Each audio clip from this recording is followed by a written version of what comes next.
നമ്മുടെ ഇന്നത്തെ മീറ്റിംഗ് ആരംഭിക്കുകയാണ്. പ്രാരംഭ പ്രാർത്ഥനയ്ക്കായി ഇവാഞ്ചലിസ്റ്റ് ഷൈൻ ടി മാത്യു സാറിന് സ്വാഗതം ചെയ്യുന്നു.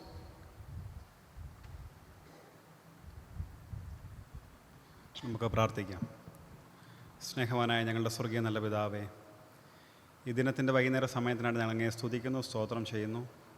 പ്രത്യേകിച്ച് കർത്താവേ, ഈ യുവജനവാരത്തിൽ ഞങ്ങളുടെ തെലങ്കാന മിഷനെ ഓർക്കുവാനും അതിനായിട്ട് കർത്താവെ ഞങ്ങൾക്ക് പ്രാർത്ഥിക്കുവാനൊക്കെ തന്ന അവസരത്തിനായിട്ട് സ്തോത്രം ചെയ്യുന്നു. കഴിഞ്ഞ നാളുകളിൽ ഞങ്ങളുടെ മിഷനെ അതിശയകരമായിട്ട് ദൈവം വഴി നടത്തിയല്ലോ. കർത്താവ് പ്രത്യേകിച്ച് ഇന്നത്തെ സെഷന് നേതൃത്വം നൽകുന്ന നിസിറ്റീച്ചൻ്റെ ദൈവകരങ്ങളിലേക്ക് സമർപ്പിക്കുന്നു. പ്രിയദാസി കഴിഞ്ഞ നാളുകളിൽ തൻ്റെ ശുശ്രൂഷകളുടെ കർത്താവെ ഒരു മിഷണറി എന്ന നിലയിൽ കർത്താവെ ആവോളം പ്രവർത്തിക്കുവാനായിട്ടും അവരനുഭവങ്ങളൊക്കെ കർത്താവെ പങ്കുവെക്കുവാനായിട്ടൊക്കെ പ്രിയദാസിക്ക് ഇടയാക്കിയല്ലോ. ഞങ്ങളോട് സംസാരിക്കുമ്പോൾ പ്രിയദാസിയിൽ കൂടെ മിഷനെക്കുറിച്ച് കൂടുതൽ അറിയുവാനായിട്ട് ഞങ്ങൾക്ക് ഇടയാക്കണമേ. പ്രിയമകളുടെ കുടുംബജീവിതത്തെ അങ്ങ് അനുഗ്രഹിച്ചതിനായിട്ട് സ്തോത്രം ചെയ്യുന്ന കർത്താവേ, പ്രത്യേകിച്ച് കർത്താവെ പ്രിയ പിതാവിൻ്റെ ആ കഴിഞ്ഞകാല ജീവിതത്തിനായിട്ട് ഞങ്ങൾ സ്തോത്രം ചെയ്യുന്ന കർത്താവേ, അനേക ആളുകളെ ദൈവത്തെങ്കിലേക്ക് നേടിയെടുക്കുവാനായിട്ട് പ്രിയ കുടുംബത്തിൽ കൂടെ അങ്ങിടയാക്കിയല്ലോ. തുടർന്നും പ്രിയമക്കളെ അതിശയകരമായിട്ട് അനുഗ്രഹിക്കണം, ബലപ്പെടുത്തണമെന്ന് പ്രാർത്ഥിക്കുന്നു. കർത്താവെ അധ്യക്ഷ പദവി അലങ്കരിക്കുന്ന മിജിനച്ചനും ദൈവകരങ്ങളിലേക്ക് സമർപ്പിക്കുന്നു. കടന്നു വന്ന യുവജന പ്രസ്ഥാനത്തിന് അംഗങ്ങളെയും സഭാജനങ്ങളെയും എല്ലാവരെയും ദൈവകരങ്ങളെ ഏൽപ്പിച്ചു തരുന്ന കർത്താവെ, ഈ സെഷൻ ഞങ്ങൾക്ക് ജീവിതത്തിൽ ഒരു അനുഗ്രഹത്തിന് മുഖാന്തരമാക്കി തീർക്കണമെന്ന് പ്രാർത്ഥിക്കുന്നു. പ്രാർത്ഥനക്കെട്ട കൃപകൾക്കായി സ്തോത്രം, യേശുവിൻ നാമത്തിൽ തന്നെ ആമേൻ.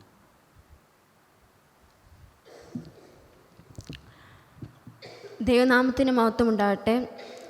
യുവജനവാരത്തിൻ്റെ 6ാം ദിനമായ ഇന്ന് ഈ സന്ധ്യാവേളയിൽ കൂടുവാൻ സാധിച്ചതിൽ ആദ്യമേ ദൈവത്തിന് സ്തോത്രം ചെയ്യുന്നു. ഇന്നത്തെ ദിവസം വേർതിരിച്ചിരിക്കുന്നത് മിഷൻ പഠനത്തിനായിട്ടാണ്. എല്ലാവരെയും സ്വാഗതം ചെയ്യുക എന്നതാണല്ലോ എന്നിൽ നിക്ഷിപ്തമായിരിക്കുന്ന കർത്തവ്യം. നമ്മുടെ ഇന്നത്തെ മീറ്റിങ്ങിൻ്റെ അധ്യക്ഷനായിരിക്കുന്നത് നമ്മുടെ അസിസ്റ്റൻ്റ് വികാരി റവറൻ ഡീക്കൻ മിജിൻ മാത്യു ജോസ് അച്ഛനാണ്. അച്ഛനെ ഏറെ സ്നേഹത്തോടും ആദരവോടും കൂടെ സ്വാഗതം ചെയ്തു കൊള്ളുന്നു. അടുത്തതായി ഇന്ന് നമ്മുടെ സെഷനിൽ സംസാരിക്കുന്നത് നമ്മുടെ മുൻ ഇടവക വികാരിയായിരുന്ന വെരി റവറൻ പി.ഒ. നയനൻ അച്ഛൻ്റെ മകൾ നിസ്സി നയനൻ മാമാണ്. പിതാവ് തെലങ്കാന മിഷനിലെ ആദ്യത്തെ മിഷണറി ആയിരുന്നു. മാമിൻ്റെ ജനനവും അവിടെയായിരുന്നു. മാമിനെ ഏറെ സ്നേഹത്തോടെ സ്വാഗതം ചെയ്തു കൊള്ളുന്നു.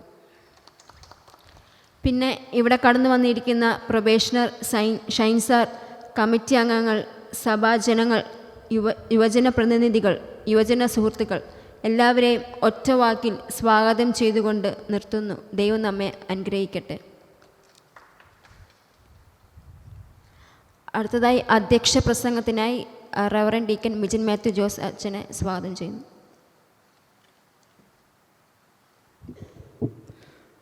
ഏറെ സ്നേഹവും ബഹുമാനമുള്ള നിസ് ടീച്ചർ, പ്രിയ സാറ്, ഇവിടെ വന്നിരിക്കുന്ന പ്രിയ യുവജന സുഹൃത്തുക്കളെ, നമ്മുടെ ബിജു സാറ്, വിനോശാൻ, എല്ലാവർക്കും സ്നേഹവന്ദനം. ഇന്ന് നമ്മുടെ യുവജനവാരത്തിൻ്റെ 6ാം ദിവസമാണ്. നാം മിഷൻ പഠനമായി ഈ ദിവസം വേർതിരിച്ചിരിക്കുക. കഴിഞ്ഞ ദിവസങ്ങളിലൊക്കെ പല തരത്തിലുള്ള പ്രവർത്തനങ്ങൾ നാം നടത്തി. നമ്മുടെ ചിന്താവിഷയത്തെക്കുറിച്ച് നമ്മൾ പഠിച്ചു. അതിനുശേഷം നിക്കിയ കൗൺസിലിനെ കുറിച്ച് നമ്മൾ പഠിച്ചു.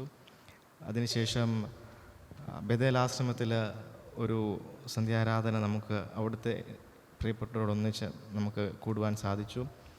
ഇന്ന് നമ്മുടെ മിഷനെക്കുറിച്ചുള്ള ഒരു ചെറിയൊരു പഠനം, അല്ലെങ്കിൽ ഒരു എന്താ പറയുക, മിഷനിൽ ജീവിതം ആരംഭിച്ച പ്രത്യേകിച്ച് നിസ് ടീച്ചറിൻ്റെ അനുഭവങ്ങൾ ഇന്ന് നാം ശ്രദ്ധിക്കുമ്പോൾ അത് നാം വെറുതെ കേട്ട് പോകുവാൻ വേണ്ടിയിട്ടല്ല. ഞാൻ അധ്യക്ഷ പ്രസംഗമായിട്ടൊന്നും പറയാനായിട്ട് ആഗ്രഹിക്കുന്നില്ല. ഒരു കാര്യം മാത്രം നിങ്ങളെ ഓർമ്മിപ്പിക്കാൻ വേണ്ടിയിട്ടാണ്. നമ്മുടെ മഹായിടവകയുടെ മിഷൻ ചരിത്രം അല്ലെങ്കിൽ മിഷൻ ഉദ്യമങ്ങൾ ആരംഭിക്കുന്നത് 1903 അന്നത്തെ ബിഷപ്പായിരുന്ന ഹോർജസ് തിരുമേനി നമ്മുടെ സ്വദേശ മിഷൻ ഫീൽഡുകളിൽ ആദ്യത്തെ മിഷൻ ഫീൽഡായ അടൂർ മിഷൻ ആരംഭിക്കുമ്പോഴാണ് ഹോർജസ് തിരുമേനിയുടെ നേതൃത്വത്തിൽ അടൂർ മിഷൻ ആരംഭിക്കുകയുണ്ടായി. അങ്ങനെയാണ് നമ്മുടെ മഹായിടവകയായിട്ടുള്ള മിഷൻ പ്രവർത്തനങ്ങളുടെ ആദ്യപടിയെന്ന് ഒരുപക്ഷെ നമുക്കതിനെ വിശേഷിപ്പിക്കാനായിട്ട് സാധിക്കും. അതിനുശേഷം വലിയൊരു മൂവ്മെൻ്റ് ഉണ്ടാകുന്നത് 1916 അന്ന് ഈ പാർക്കാൽ മിഷൻ ഉണ്ടാകാനുള്ള കാരണം അന്നത്തെ ഇന്ത്യയിലെ ആദ്യത്തെ ഇന്ത്യക്കാരനായ ആദ്യ ആംഗ്ലിക്കൻ ബിഷപ്പ് അസറിയ തിരുമേനി നമ്മുടെ മഹാടകയിൽ വന്ന് ചെയ്തൊരു പ്രസംഗമാണ്.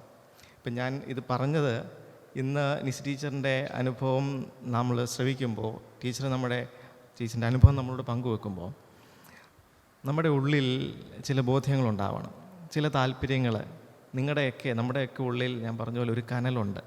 ആ കനലിനെ ആളി കത്തിക്കണം. അന്ന് അസറിയ തിരുമേനി ചെയ്തൊരു പ്രസംഗമാണ് പർക്കാൽ മിഷൻ എന്നുള്ള വലിയൊരു പ്രസ്ഥാനത്തിലേക്ക് നയിച്ചത്. അനേകരെ സ്വാധീനിക്കാനായിട്ട് അവരൊറ്റ പ്രസംഗത്തിന് സാധിച്ചു.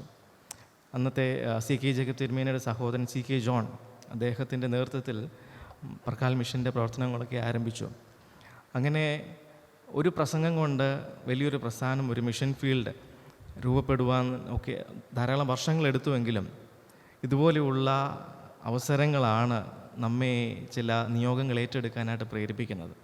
അതുകൊണ്ട് നമ്മളിവിടെ വന്ന് ഒരു യുവജന വാരത്തിൻ്റെ ഒരു പ്രോഗ്രാം അറ്റൻഡ് ചെയ്തു മടങ്ങുന്നു എന്നുള്ളതല്ല. ഇതിൽ നിന്ന് നമുക്ക് എന്ത് നേടുവാൻ സാധിക്കും? ഈ പഠനം, മിഷനെക്കുറിച്ചുള്ള നമ്മുടെ അനുഭവം പങ്കുവെക്കുന്ന ഈ ഒരു അവസരം നമ്മുടെ മുന്നോട്ടുള്ള ജീവിതത്തിൽ അല്ലെങ്കിൽ സഭയുടെ ഭാവിയിൽ നമുക്ക് എന്ത് കോൺട്രിബ്യൂട്ട് ചെയ്യാൻ സാധിക്കും? ആ ഒരു ചോദ്യവുമായിട്ടായിരിക്കണം നിങ്ങൾ ഇവിടുന്ന് കടന്നു പോകുന്നത്. അതുമാത്രം ഓർമ്മിപ്പിക്കാനാണ് ഞാൻ ഇത്രയും പറഞ്ഞത്. അതുകൊണ്ട് ഇതുപോലെയുള്ള അവസരങ്ങൾ പ്രൊഡക്റ്റീവായിട്ട് ഉപയോഗിക്കുവാനായിട്ട് സാധിക്കണം. എൻ്റെ സഭയ്ക്ക് എനിക്കെന്ത് ചെയ്യുവാൻ സാധിക്കും? എൻ്റെ സഭ ഏറ്റെടുക്കുന്ന മിഷൻ ഉദ്യമങ്ങൾക്ക് എനിക്കെന്ത് ചെയ്യുവാൻ സാധിക്കണം? ഈ ഒരു ചോദ്യം നിങ്ങളുടെ ഉറക്കം കെടുത്തട്ടെ, അതുകൊണ്ട് നിങ്ങളെ ഡിസ്റ്റർബ്ഡ് ആക്കട്ടെ. അതുകൊണ്ട് ആ ഒരു കനൽ നിങ്ങൾ ആളി കത്തിക്കുക. ടീച്ചറിൻ്റെ വാക്കുകൾക്ക് നമുക്ക് ചെവി കൊടുക്കാൻ പറ്റുമെങ്കിൽ തിരുമേനിയുടെ സാന്നിധ്യം വളരെ സന്തോഷകരമാണ്. എൻ്റെ അധ്യക്ഷ പ്രസംഗത്തിൽ നിന്ന് ഞാൻ വിരമിക്കുന്നു. ദൈവം നമ്മെ അനുഗ്രഹിക്കുമാറാകട്ടെ. Thank you.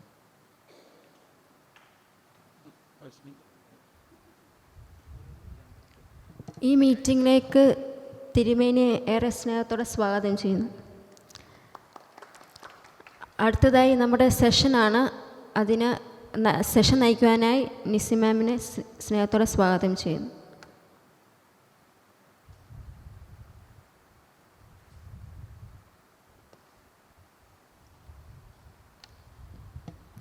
ദൈവനാമത്തിന് മഹത്വം ഉണ്ടാവട്ടെ. ഈ തോലശ്ശേരി പള്ളിയുമായിട്ടും എനിക്കേറെ സ്നേഹബന്ധമുണ്ട്. എൻ്റെ മാതാപിതാക്കൾ ഇവിടെ ആയിരുന്നു 3 വർഷം. അതുകൂടാതെ 21 ഒരു ധ്യാനയോഗങ്ങൾ ഇവിടെ നടന്നപ്പോൾ ഒരു ദിവസം എന്നെ വിളിച്ചിരുന്നു, അലക്സ് പ്യൂമനസിൻ്റെ കാലത്ത്. അന്നും എനിക്ക് വരാനായിട്ട് സാധിച്ചു.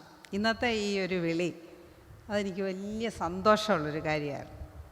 ആന്ധ്ര മിഷനെക്കുറിച്ച് പറയാനൊരു അവസരം ലഭിച്ചു എന്നുള്ളത് എന്നുവെച്ചാൽ നമ്മുടെ ജീവൻ്റെ ജീവൻ എന്നുള്ള എന്നെ അകമഴിഞ്ഞ് സ്നേഹിക്കുന്ന ഒരു മിഷൻ ഫീൽഡ്. അതുകൊണ്ട് തന്നെ പക്ഷെ അതിലേക്കൊക്കെ പോകുന്നതിന് മുമ്പ് നമ്മൾ ഈ മിഷണറിമാരെന്തിനാ നമ്മുടെ ഇവിടേക്ക് വന്നു ഇല്ലേ? ഇവിടെ ഹോക്സ്വർത്ത് വന്നു, അതുപോലെ തന്നെ ബെഞ്ചമിൻ ബെയ്ലി, ഇവരെല്ലാം എത്രത്തോളം കഷ്ടം സഹിച്ച്, ഹെൻറി ബേക്കർ ഇല്ലേ, നമുക്കെല്ലാം അറിയാവുന്നതാണ്. ഇവരെല്ലാം ഈ CMS മിഷണറിമാർ ഇവിടെ വന്ന് നമുക്ക് വേണ്ടി പ്രവർത്തിച്ചപ്പോൾ നമുക്കെന്ത് മാറ്റം ഉണ്ടായി. ഇവരാരും ഇവിടെ വന്നില്ലായിരുന്നെങ്കിലോ? ചുമ്മാ അങ്ങനെ ഒന്ന് സങ്കല്പിച്ച് നോക്കിയാൽ നമുക്ക് എത്ര പരിതാപകരമായിരുന്നേനെ. ഒരു പക്ഷേ ഇങ്ങനെ സഭകൾ ഉണ്ടാകുമായിരുന്നോ?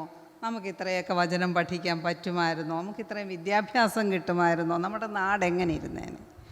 അപ്പോൾ ചിലരെ ദൈവം നിയോഗിക്കുന്നതാണ്. ഇതെല്ലാം നമ്മൾ മനസ്സിലാക്കേണ്ടത്. ഇതെല്ലാം ദൈവത്തിൻ്റെ നിയോഗം കൊണ്ട് നടക്കുന്നതാണ്.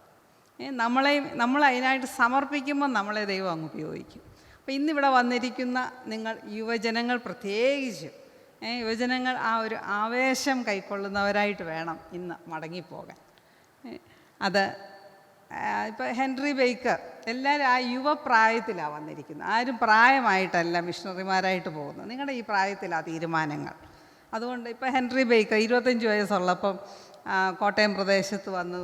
അപ്പോൾ ഞാൻ ബേക്കർ സ്കൂളിൽ പഠിപ്പിച്ചിരുന്നതുകൊണ്ട് ഈ അമേലിയ ഡൊറോത്തിയെക്കുറിച്ചുള്ള നമ്മൾ പഠിക്കുമല്ലോ, നമുക്ക് മനസ്സിലാക്കേണ്ടതുണ്ട്.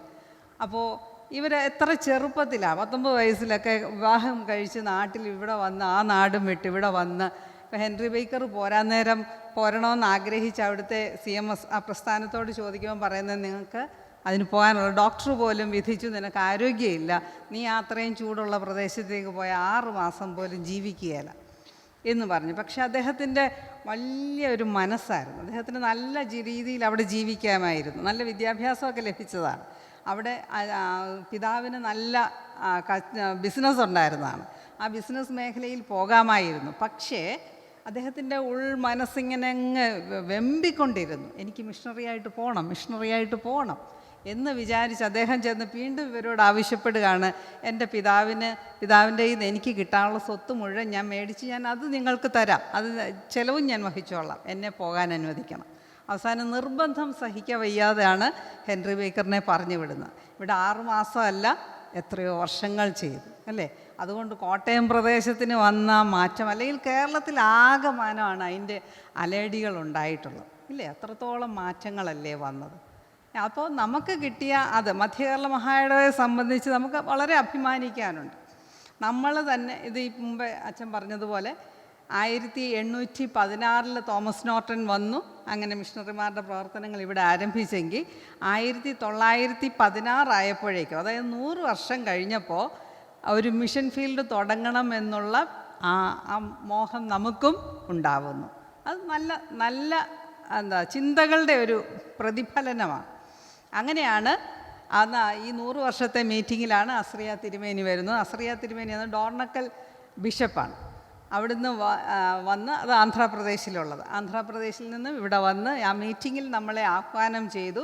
നിങ്ങൾ ആ പ്രദേശത്തും അവിടെ ഒരിക്കൽ പോലും സുവിശേഷം കേട്ടിട്ടില്ല, അത് നന്നായിട്ട് ജീവിക്കാൻ അറിയാമേത്ത, നന്നായിട്ട് തുണി ഉടുക്കാൻ അറിയാത്ത, 2 നേരം പോലും ആഹാരം കഴിക്കാത്ത ധാരാളം ജനതയുള്ള നാടാണത് എന്ന് പറഞ്ഞ് നമുക്ക് ആ ആഹ്വാനം തന്നപ്പോഴാണ് നമ്മൾ പറക്കാൽ മിഷനെക്കുറിച്ച് ആലോചിക്കുന്നത്. അങ്ങനെ 1924 പറക്കാൽ മിഷൻ. പറക്കാൽ എന്ന് പറയുന്നതും ഈ ആന്ധ്രാപ്രദേശിൽ തന്നെ വാറങ്കൽ ജില്ലയിൽ ഉള്ളൊരു സ്ഥലമാണ് പറക്കാൽ. പറക്കാലിൽ നിന്ന് പിന്നെ ഒരു 20 കിലോമീറ്റർ പോയാലാണ് നമ്മുടെ ഈ ആന്ധ്രാ മിഷൻ്റെ ആസ്ഥാനം, അല്ല ഇന്നത്തെ തെലുങ്കാന മിഷൻ്റെ ആസ്ഥാനമായ മുകുലപ്പള്ളി. അപ്പം പറക്കാൽ മിഷൻ്റെ ആരംഭം അങ്ങനെയാണ്. ഈപ്പനച്ചനാണ് അന്ന്. ഈപ്പനച്ചനെക്കുറിച്ച് അറിയാം, കഞ്ഞിക്കുഴി സ്വദേശിയായ അദ്ദേഹം അതിനുവേണ്ടി പോകാൻ തയ്യാറാവുന്നു. തൻ്റെ കയ്യിലെ രക്തം കൊണ്ട് ഒപ്പിട്ടാണ് അദ്ദേഹം മരണം വരെയും ഞാൻ സുവിശേഷത്തിനായി നിൽക്കുമെന്ന് രക്തം കൊണ്ട് ഒപ്പിട്ടാണ് അദ്ദേഹം ഈ പ്രവർത്തനത്തിന് ഇറങ്ങിത്തിരിക്കുന്നത്. അങ്ങനെ മരണം വരെ അദ്ദേഹം ആ നാട്ടിൽ തന്നെ ആയിരുന്നു. ഇനിയും പറക്കാൽ മിഷൻ, അതായത് ഈ തുടങ്ങി 100 വർഷമായപ്പം പറക്കാൽ മിഷനുള്ള ആവേശമായി. അതേപോലെ തന്നെ 100 വർഷമായപ്പോൾ നമ്മുടെ യുവജന പ്രസ്ഥാനം ആരംഭിച്ചു. 1916 നമ്മുടെ യുവജന പ്രസ്ഥാനം മധ്യകേരള മഹായിടവ ആരംഭിക്കുന്നത്. അതിൻ്റെ 50 വർഷമായപ്പോൾ 50-ാം വർഷത്തിലെ ജൂബിലി ആഘോഷങ്ങളിലാണ് തീരുമാനമെടുക്കുന്നത്, നമുക്കൊരു മിഷൻ ഫീൽഡ് വേണം. അപ്പോൾ അതിനു മുൻപൊരു മിഷൻ ഫീൽഡ് തുടങ്ങി വെച്ചിരുന്നു, പാറ്റ്പാറ മിഷൻ എന്ന് പറയുന്നു. അത് സിസ്റ്റർ റേച്ചൽ ജോൺ ലീലക്കൊച്ചമ്മയൊക്കെ പോയി ആരംഭിച്ചു. അവിടെ ഒരു പ്രസ്ഥാനം നേരത്തെ ഉണ്ടായിരുന്നത് കൊണ്ട് കെട്ടിടങ്ങളും കാര്യങ്ങളും ഉണ്ടായിരുന്നു, പക്ഷേ അത് മുന്നോട്ട് കൊണ്ടുപോകാൻ സാധിച്ചില്ല.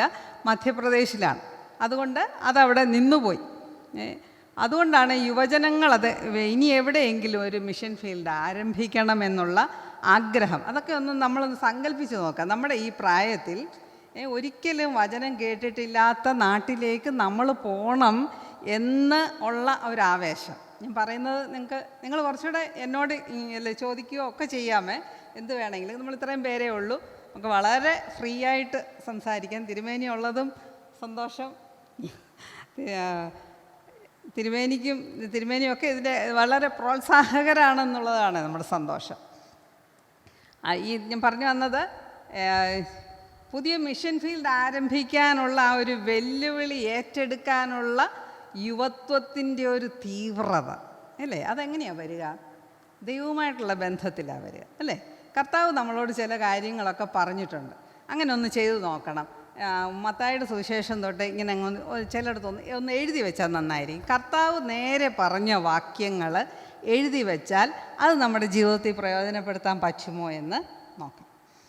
അതിനായിട്ട് സാധിക്കും. അപ്പോൾ അതിലൊന്നാണ്, നിങ്ങൾ ഭൂലോകത്തിൻ്റെ അറ്റം വരെ അല്ലേ സുവിശേഷം അറിയിക്കാൻ ആവശ്യപ്പെടുന്നുണ്ട്. അപ്പോൾ ആ ഒരു ദൗത്യം ഏറ്റെടുത്ത് ആണ് ഇപ്പോൾ ഉള്ള നമ്മുടെ എല്ലാ മിഷൻ ഫീൽഡുകളും അതുപോലെ തന്നെ അതുപോലെ ആത്മാർത്ഥമായിട്ട് പ്രവർത്തിക്കുന്ന ധാരാളം മിഷൻ പ്രവർത്തനങ്ങൾ നമുക്കുണ്ട്.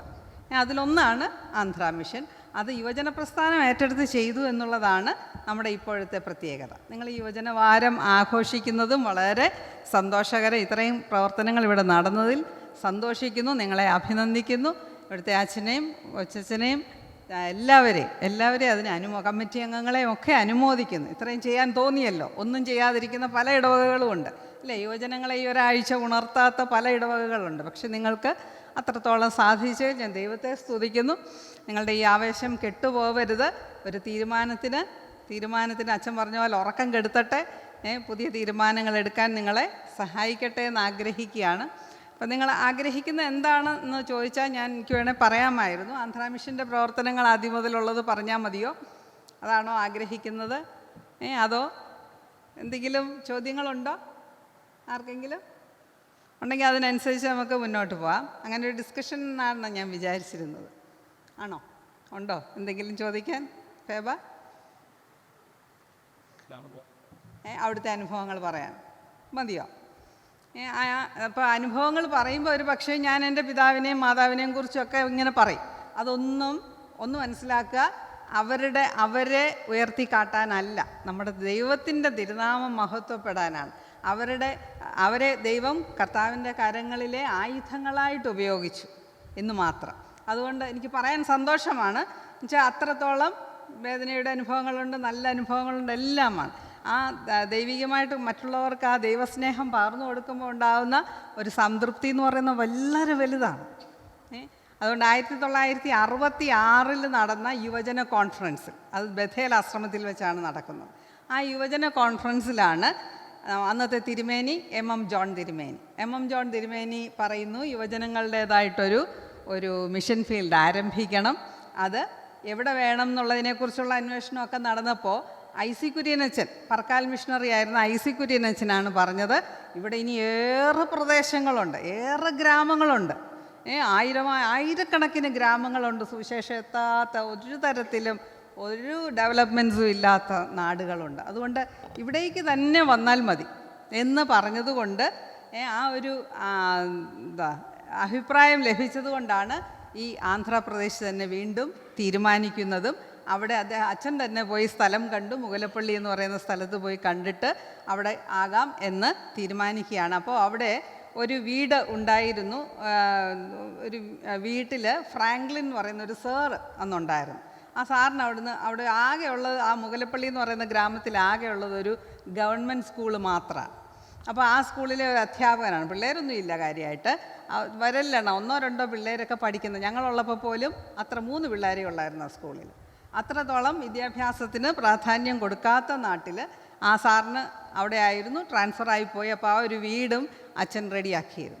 അപ്പോൾ ഇവിടെ സംഭവിച്ചത് 1966 യൂത്ത് മീറ്റിങ്ങിൽ തിരുമേനി ചോദിക്കുകയാണ്, ഇങ്ങനെ ഒരു പ്രസ്ഥാനം ആരംഭിക്കുന്നു, ഞാൻ ആരെ അയക്കേണ്ടു എന്ന് യെശയ്യാ പ്രവാചകൻ്റെ ചോദ്യം. ഞാൻ ആരെ അയക്കേണ്ടു? അപ്പോൾ എൻ്റെ പിതാവും മാതാവും, നയനാനച്ചനും കൊച്ചമ്മയും 2 പേരും വന്ന് മുട്ടുകുത്തി അവരെ തിരുമേനി സമർപ്പിച്ച് പറഞ്ഞയക്കുകയാണ്. അപ്പോൾ 66 ആ സമർപ്പണം നടന്നു. മെയ് മാസത്തിലാണ് ബഥേൽ ആശ്രമത്തിൽ വെച്ച് ഈ സമർപ്പണം നടന്നു. 67 സെപ്റ്റംബറിൽ ഇവിടുന്ന് പോകുന്നു. അപ്പോൾ ഇവിടെ വർക്ക് ചെയ്തുകൊണ്ടിരുന്ന പീരുമേടെന്ന് പറയുന്ന സ്ഥലത്താണ്. ഈസ്റ്റ് കേരള അന്ന് നമ്മുടെ കൂടെ ആണല്ലോ, അന്ന് നമ്മൾ ഒരുമിച്ചാണ്. അപ്പോൾ ഈസ്റ്റ് കേരളയിലുണ്ടായിരുന്ന, ഇപ്പോഴത്തെ ഈസ്റ്റ് കേരളയിലുള്ള പീരുമേടിലാണ് അന്ന്. അപ്പോൾ എൻ്റെ പിതാവ്, മാതാവ്, മൂത്ത മകൾ നീന, 2ാമത്തെ മകൾ നിർമ്മല, ഇത്രയും പേരുമായിട്ടാണ് പോകുന്നത്. അപ്പോൾ എങ്ങനെയുള്ളൊരു സ്ഥലമായിരിക്കുമെന്നൊരു നിശ്ചയവും ഇല്ല, ഒന്നിനെക്കുറിച്ചും ധാരണയില്ല, ഭാഷ അറിയത്തില്ല. അവിടെ നല്ല ചൂടുള്ള പ്രദേശമാണെന്നറിയാം, അത്രമാത്രം അറിഞ്ഞാണ് ഇവിടുന്ന് പോകുന്നത്. അങ്ങനെ യാത്ര പോയി, വളരെ കഠിനമാണ്, അതൊക്കെ നമുക്ക് ഊഹിക്കാവുന്നതിനപ്പുറമാണ്. ട്രെയിൻ എന്ന് പറയുന്നത് കൽക്കരി വണ്ടിയാണ്, നിങ്ങളൊന്നും കണ്ടിട്ട് പോലും ഉണ്ടാവില്ല അല്ലേ? കൽക്കരി വണ്ടിയാണ്. ഞാൻ എൻ്റെ 2ാം ക്ലാസ് വരെ ആ കൽക്കരി വണ്ടിയിൽ പോയിട്ടുണ്ട്. 3ാം ക്ലാസ് തൊട്ട് ഡീസൽ എൻജിൻ ഓടി തുടങ്ങി. ഇപ്പം നമ്മൾ അതിനേക്കാൾ എത്രയോ ഡെവലപ്ഡായി അല്ലേ, എത്രത്തോളം സൗകര്യങ്ങളായി. അങ്ങനെ യാത്ര ചെയ്ത് അവിടെ ചെന്നു. കാസിപ്പേട്ട് എന്ന് പറയുന്ന സ്ഥലത്ത് നിന്ന് അവിടുന്ന് അച്ഛൻ കൂട്ടിക്കൊണ്ടുപോയി. ഇങ്ങനെ പറക്കാലിൽ താമസിപ്പിച്ചു കുറച്ച് നാൾ, കുറച്ച് ഭാഷയൊക്കെ പഠിക്കാൻ. എപ്പോഴും അങ്ങനെയാണ്. മിഷൻ കോമ്പൗണ്ടെന്ന് പറഞ്ഞാൽ എപ്പോഴും മിഷണറിമാർ തമ്മിലുള്ള ഒരു സൗഹൃദം എന്ന് പറയുന്നത് വളരെ ശക്തിമത്താണ്. അപ്പോൾ അച്ഛൻ്റെ ഒരു ഗൈഡൻസാണ് ഈ ഇവിടേക്ക് പിന്നെ പോകാനായിട്ട് സഹായിക്കുന്നു. അപ്പോൾ അവിടുത്തെ യാത്രയ്ക്കുള്ള സൗകര്യം എന്ന് പറയുന്നത് കാളവണ്ടിയാണ്. അതൊക്കെ ഇപ്പോൾ സങ്കല്പിക്കാൻ പറ്റുമോ അല്ലേ? കാളവണ്ടിയിലാണ് യാത്ര. റോഡൊന്നുമില്ല, ഇതുപോലെ ടാർ ചെയ്ത റോഡൊന്നുമില്ല. പറക്കാൽ മുതൽ മുഗലപ്പള്ളി വരെ പോകാൻ 20 കിലോമീറ്റർ, അത്രയും പോകണമെങ്കിൽ ഏകദേശം 6 മണിക്കൂർ എടുക്കും. അത്ര യാത്രയാണ്. കാളവണ്ടിയിലെ യാത്രയെന്ന് പറയുന്നത് അത്ര കഠിനമാണ്. കാളയാണെങ്കിലോ ചിലപ്പോൾ പോത്തുവണ്ടിയായിരിക്കാം. പോത്തുവണ്ടിയിൽ പോകുമ്പോൾ എവിടെയെങ്കിലും വെള്ളം കണ്ടാൽ, ഒരിക്കലും അങ്ങനെ സംഭവിച്ചു, പോത്ത് വെള്ളം കണ്ടപ്പോൾ ആ വഴിക്ക് ഓടിപ്പോയി. അപ്പോൾ പോയി കുളത്തിലോട്ട് ചാടി, ഈ ചതുപ്പ് പ്രദേശത്തോട്ട് ചാടി. പിന്നെ അതിനെ ഒരു തരത്തിലാണ് അവിടുന്ന് പൊക്കിയെടുത്തുകൊണ്ട് പോകുന്നത്. അങ്ങനത്തെ ബുദ്ധിമുട്ടുകളൊക്കെ ഉണ്ടായിരുന്നു. പിന്നെ അവിടെ ഉണ്ടായ ഏറ്റവും വലിയ ആദ്യത്തെ ഒരു പ്രയാസം എന്ന് പറഞ്ഞാൽ എല്ലാവരും പറഞ്ഞ് കേൾക്കുന്ന ആ ഒരു രക്തസാക്ഷിത്വം എന്ന് പറയുന്നത്, എൻ്റെ മൂത്ത ജ്യേഷ്ഠത്തിയാണ് ഈ നിർമ്മല. നീനായും നിർമ്മലയും 2 കുഞ്ഞുങ്ങളുമായിട്ടാണല്ലോ പോയത്. അവിടെ ചെന്ന് ഒരു ചെറിയ മൺകുടിലാണ് താമസിക്കാനായിട്ടുണ്ടായിരുന്നത്. അത് അവിടുത്തെ വീടുകളെല്ലാം അങ്ങനെയാണ്, മണ്ണ് കുഴച്ചുണ്ടാക്കിയതാണ്. മേൾഭാഗം ഒന്നുകിൽ കച്ചി ഇട്ടതായിരിക്കാം, അല്ലെങ്കിൽ ഇങ്ങനെ ഒരു കമ്മത്തോട് പോലെ ചെറിയ ഓട, അതിൻ്റെ അകത്ത് മണ്ണ് വെച്ച് കുഴച്ചാണ് ഇങ്ങനെ അടുക്കി വെച്ചിരിക്കുന്നത്. അതിൻ്റെ അകത്ത് എന്തുവാ നമ്മൾ ഇപ്പോഴത്തെ അടുക്കള, പാചകം ഇതൊന്നുമില്ല. അടുക്കള എന്നൊക്കെ പറയുന്ന ഒരു മുറിയുടെ ഒരറ്റം, ബാത്റൂം എന്ന് പറയുന്ന മുറിയുടെ മറ്റേ അറ്റം, ഒരു മറ മാത്രം, അത്രയേ ഉള്ളൂ. അടുക്കള എന്ന് പറഞ്ഞാൽ തറയിലിരുന്ന് വേണം എല്ലാം ചെയ്യാൻ. അങ്ങനത്തെ സൗകര്യങ്ങളുള്ളൊരു വീട്. ആ വീട്ടിലാണ് ആദ്യം താമസിക്കുന്നത്. അവിടെയാണ് ഞാൻ ഉണ്ടാവുന്നത്. ഞാനുണ്ടാവുന്ന ആ ഒരു സമയത്ത് ഈ എൻ്റെ നേരെ മൂത്ത ആൾക്ക് നിർമ്മലയ്ക്ക് വയറ്റിളക്കവും ഛർദിലും പനിയും ഒക്കെ ആയിട്ട് ഭാരമായി. അതായത് തണുപ്പ് പ്രദേശത്തു നിന്ന് വന്ന് ഇത് അഡ്ജസ്റ്റ് ചെയ്ത് വരുന്നതിൻ്റെ ബുദ്ധിമുട്ടായിരുന്നു. എന്തായാലും കുഞ്ഞിനെ കൊണ്ടുപോകാനായിട്ട് അന്ന് എൻ്റെ അമ്മ ഹോമിയോ ട്രീറ്റ്മെൻറ്റ് ഇപ്പോൾ ഇവിടെയൊക്കെ ചെയ്തെങ്കിലും അന്ന് തുടക്കത്തിൽ ചെല്ലുമ്പോൾ ഇതൊന്നും സൗകര്യങ്ങളില്ല. അതുകൊണ്ട് ആശുപത്രിയിൽ കൊണ്ടുപോകേണ്ടി വന്നു. ആകെയുള്ളത് ഒരു ഉപദേശിയാണ്. ആ ഉപദേശിയും എൻ്റെ അച്ചാച്ചനും കൂടെ ഈ കുഞ്ഞിനെയും കൊണ്ട് ആശുപത്രിയിൽ പോകാൻ, അത് ഇത്രയും പറഞ്ഞല്ലോ 6 മണിക്കൂർ കാളവണ്ടിയിൽ യാത്ര ചെയ്ത് പറക്കാൽ എന്ന് പറയുന്ന സ്ഥലത്ത് ചെന്ന് അവിടുന്ന് ബസ്സിൽ കയറി വേണം ഹനുമക്കൊണ്ട എന്ന് പറയുന്ന സ്ഥലത്ത് ചെല്ലാനായിട്ട്. അപ്പോൾ അത്രയും ദൂരം യാത്ര ചെയ്ത് അവർ 2 പേരും കൂടെ പോയി. അവിടെ കുറച്ച് ദിവസം ചികിത്സയിലായിരുന്നു. അപ്പോൾ നമ്മുടെ ഇപ്പോഴത്തെ പോലെ ഫോൺ സൗകര്യങ്ങളൊന്നുമില്ല, ഒന്നും അറിയിക്കാൻ മാർഗ്ഗമില്ല. അവർ 2 പേരും അവിടെ എന്താ സംഭവിക്കുന്നതെന്ന് എൻ്റെ അമ്മ അറിയുന്നില്ല. അമ്മ എന്നെ പ്രസവിച്ച് കിടക്കുകയുമാണ്. അങ്ങനെ ഇരിക്കെ കുഞ്ഞ് അവിടെ മരിച്ചുപോയി. ആ മരിച്ച കുഞ്ഞിനെ തോളിലേറ്റി ഷീറ്റ് പുതച്ച് ബസ്സിൽ, അങ്ങനെ മരിച്ച കുഞ്ഞിനെ കൊണ്ടുപോകാൻ അല്ലേ അന്നത്തെ സൗകര്യങ്ങളില്ല, അതുകൊണ്ട് ആ ബസ്സിൽ തന്നെ കൊണ്ടുവന്നു പറക്കാൽ വരെ എത്തി. അപ്പോഴത്തേക്ക് സന്ധ്യയായി. പറക്കാൽ ആശ്രമമുണ്ട്, ബഥേലാശ്രമമുണ്ട് നമുക്കവിടെ. ചെറിയൊരു സൗകര്യത്തിൽ ഒരു ബഥേലാശ്രമമുണ്ട്, സിസ്റ്റർ മേരി തോമസ്. അതൊക്കെ നമ്മൾ അറിഞ്ഞിരിക്കേണ്ട വ്യക്തിത്വങ്ങളാണ്. അറിയപ്പെടാതെ പോയ മദർ തെരേസയാണ് സിസ്റ്റർ മേരി തോമസ് എന്ന് പറയുന്നത്. ആ മേരി തോമസിൻ്റെ ഒരു കസിൻ തന്നെയാണ് ഇപ്പോൾ ഉള്ള സിസ്റ്റർ അനു. അവരൊക്കെ ചെയ്യുന്ന പ്രവർത്തനങ്ങൾ നമ്മളിങ്ങനെ എന്താ പറയേണ്ടത്, എങ്ങനെ ഇങ്ങനെ ഒരു സ്ത്രീക്ക് പ്രവർത്തിക്കാൻ പറ്റുമെന്ന് ഉള്ള അതിശയകരമായ പ്രവർത്തനങ്ങളാണ് അവരുടേത്. എന്തായാലും ഈ കുഞ്ഞിനെ മരിച്ച് കൊണ്ടുവന്നു. ഈ ബഥേലാശ്രമത്തിലാണ് രാത്രിയിൽ വയ്ക്കുന്നത്. രാവിലെ അവിടെ ഒരു സെമിത്തേരി ഉള്ളത് കൊണ്ട് ഈ പറഞ്ഞതിനെയൊക്കെ അടക്കം ചെയ്തതിൻ്റെ അടുത്തായിട്ട് തന്നെ ഈ കുഞ്ഞിനെയും അടക്കം ചെയ്തു. എന്നിട്ട് അച്ചാച്ചൻ അമ്മയുടെ അടുത്തേക്ക് കൊണ്ടുവരാൻ മാർഗ്ഗമില്ല. ഇന്നിപ്പോൾ ചിറ്റിയാൽ എന്ന് പറയുന്ന സ്ഥലത്ത് നല്ലൊരു പാലം വന്നിട്ടുണ്ട്, അതുകൊണ്ട് യാത്ര സുഗമമാണ്. അന്ന് പാലങ്ങളേ ഇല്ല. ആറ്റിക്കൂടെ നടന്നു വേണം, വെള്ളമാണെങ്കിൽ ആൾക്കാർ എടുത്തുകൊണ്ട് പോകും, അത്രയും സൗകര്യങ്ങളേ ഉള്ളൂ. അങ്ങനെ മരിച്ച കുഞ്ഞിനെ കൊണ്ടുവന്ന അമ്മയെ കാണിച്ചിട്ട് അടക്കാൻ മാർഗ്ഗമില്ല. ഈ പ്രസവിച്ച് കിടക്കുന്ന അമ്മയെ അങ്ങോട്ട് കൊണ്ടുപോയി കാണിക്കാനും മാർഗ്ഗമില്ല. അതുകൊണ്ട് പറക്കാലിൽ അടക്കം ചെയ്തിട്ട് മുഗലപ്പള്ളിയിലേക്ക് എൻ്റെ പിതാവും ഈ ഉപദേശിയും കൂടെ എത്തി. അപ്പം നീന മൂത്തയാൾ എപ്പോഴും ഇങ്ങനെ ആകാംക്ഷയുടെ ആകെയുള്ള കൂട്ട് നിർമ്മലയാണ്, നാട്ടുകാരെ ഒന്നും അറിയത്തില്ല. അപ്പോൾ നിർമ്മല എന്തിയെ എന്നുള്ള അന്വേഷണമായിരുന്നു. പക്ഷേ വെറും കൈയായിട്ട് വന്ന അച്ചാച്ചനോട് നീന ചോദിച്ചു, എന്തിയെ അച്ചാച്ച, നിർമ്മല എന്തിയെ? അപ്പോൾ പറഞ്ഞു, ദൈവത്തിൻ്റെ കർത്താവിൻ്റെ കരങ്ങളിൽ ഏൽപ്പിച്ചു മോളെ. അപ്പം എൻ്റെ അമ്മയുടെ അവസ്ഥ, ഞാനത് എൻ്റെ ഒരു പുസ്തകം എഴുതിയപ്പോൾ ഞാനത് സങ്കല്പിക്കുമ്പോൾ അമ്മയുടെ ഒരു അവസ്ഥ ഞാൻ ആലോചിച്ചു പോയിട്ടുണ്ട്. എങ്ങനെ അത്രയും ധൈര്യമായിട്ട് നിൽക്കാൻ സാധിച്ചു എന്നുള്ളത്. ആ കുഞ്ഞിൻ്റെ മരണം വന്നതോടെ പിന്നെ അതിനെ നല്ല രീതിയിൽ തന്നെ ഉൾക്കൊള്ളാൻ സാധിച്ചു. ആ മരണമാണ് വാസ്തവത്തിൽ അവിടുത്തെ പ്രവർത്തനങ്ങളുടെ അടിസ്ഥാനമായത്. അപ്പോൾ എൻ്റെ അച്ചാച്ചൻ എപ്പോഴും പറയുമായിരുന്നു, തെർത്തുല്യൻ്റെ വാക്കുകൾ എന്ന് പറയുന്നത്, രക്തസാക്ഷിയുടെ രക്തമാണ് സഭയുടെ വിത്ത്. അങ്ങനെ സഭയുടെ വിത്തായി തീരാൻ അത് ആ സംഭവം വന്നോടെ വേണമെങ്കിൽ അവർക്ക് എല്ലാം മതിയാക്കി തിരിച്ചു പോരാമായിരുന്നു. ഇങ്ങനെ വന്ന് ഇത്രയും വലിയൊരു പ്രതിസന്ധി വന്നപ്പോൾ തിരിച്ചു പോരാമായിരുന്നു. പക്ഷേ ഏറെ ബലവത്തായി പ്രവർത്തിക്കാൻ ദൈവം എടുത്ത് ഉപയോഗിച്ചു. പ്രതിസന്ധികളിൽ തളരാതെ നിൽക്കാൻ ഇത് രക്തസാക്ഷിയുടെ രക്തം സഭയുടെ വിത്താണ് എന്നുള്ള ഉറച്ച ബോധ്യം ആ മനസ്സിലേക്ക് കൊടുത്തു. ഈ കുഞ്ഞിനെ മരിച്ച് കയ്യിൽ കിട്ടിയപ്പോൾ എൻ്റെ പിതാവിന് പാടാൻ സാധിച്ചു, ദുഃഖത്തിൻ്റെ പാനപാത്രം കർത്താവിൻ്റെ കയ്യിൽ തന്നാൽ. നമുക്ക് ഒന്ന് സങ്കല്പിക്കുമ്പോൾ എനിക്കതൊക്കെ വളരെ എങ്ങനെ അത് സാധിച്ചു എന്നുള്ളത് നമുക്ക് കുഞ്ഞാവുമ്പോഴാണ് അതിനെക്കുറിച്ചുള്ള ആ ഒരു ബോധ്യം ലഭിക്കുക. എന്തായാലും ആ സംഭവത്തോടെ ജനങ്ങൾ കുറച്ചുകൂടെ, ആദ്യത്തെ ആരാധന നടക്കുമ്പോൾ ഈ വീട്ടിലാണ് ആരാധന നടക്കുന്നത്. അന്ന് അച്ഛനും അമ്മയും ഈ കുഞ്ഞുങ്ങൾ മാത്രമായിട്ട് ആദ്യം ആരാധന നടന്നു. പിന്നെ പ്രേമാനന്ദം എന്ന് പറയുന്ന ഒരു ഉപദേശിയെ ഐ സി കുര്യൻച്ചൻ വിട്ടതുകൊണ്ട് ആ അച്ഛനും കുടുംബവും ആ ഉപദേശിയും കുടുംബവും കൂട്ടത്തിൽ കൂടി. അപ്പം അവർ തെലുങ്കാരാധന നടത്തി.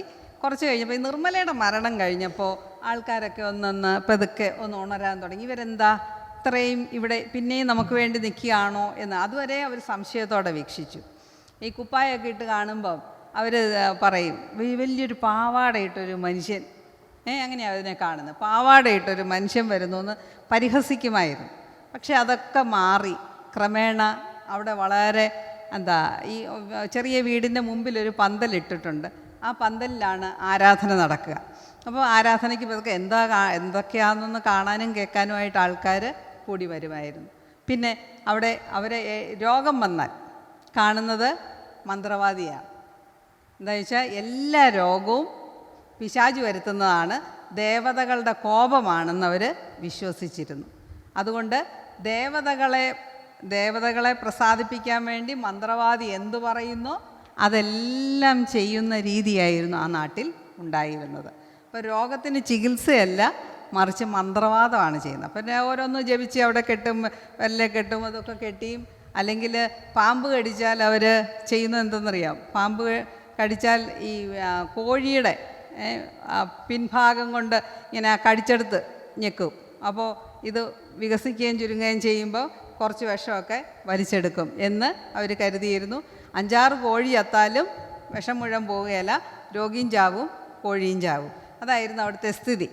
അങ്ങനെ ഇരിക്കുകയാണ് എൻ്റെ അമ്മയ്ക്ക് കുറച്ച് ഹോമിയോ ചികിത്സയും അത് ആരംഭിക്കാൻ ശ്രമിക്കുന്നത്. അതായത് ഒരു ദിവസം തന്നെ 4-5 മരണങ്ങളാണ് പാമ്പ് കടിച്ചുണ്ടാവുക. ആ നാട്ടിൽ തന്നെ, അടുത്തുള്ള നാടുകൾ, ആ ചുറ്റുപ്രദേശത്ത് തന്നെ ഇത്തരം മരണങ്ങൾ ഏറെയായിരുന്നു. അപ്പോൾ എന്തെങ്കിലും ചെയ്തേ പറ്റൂ എന്ന് മനസ്സിലാക്കി തനിക്കറിയാവുന്ന തരത്തിൽ ഈ ചികിത്സ വീണ്ടെടുക്കുകയാണ്, ചെയ്യാനായിട്ട് ശ്രമിക്കുന്നു. അങ്ങനെ രോഗികളെ ചികിത്സിക്കാൻ ഒരുങ്ങി.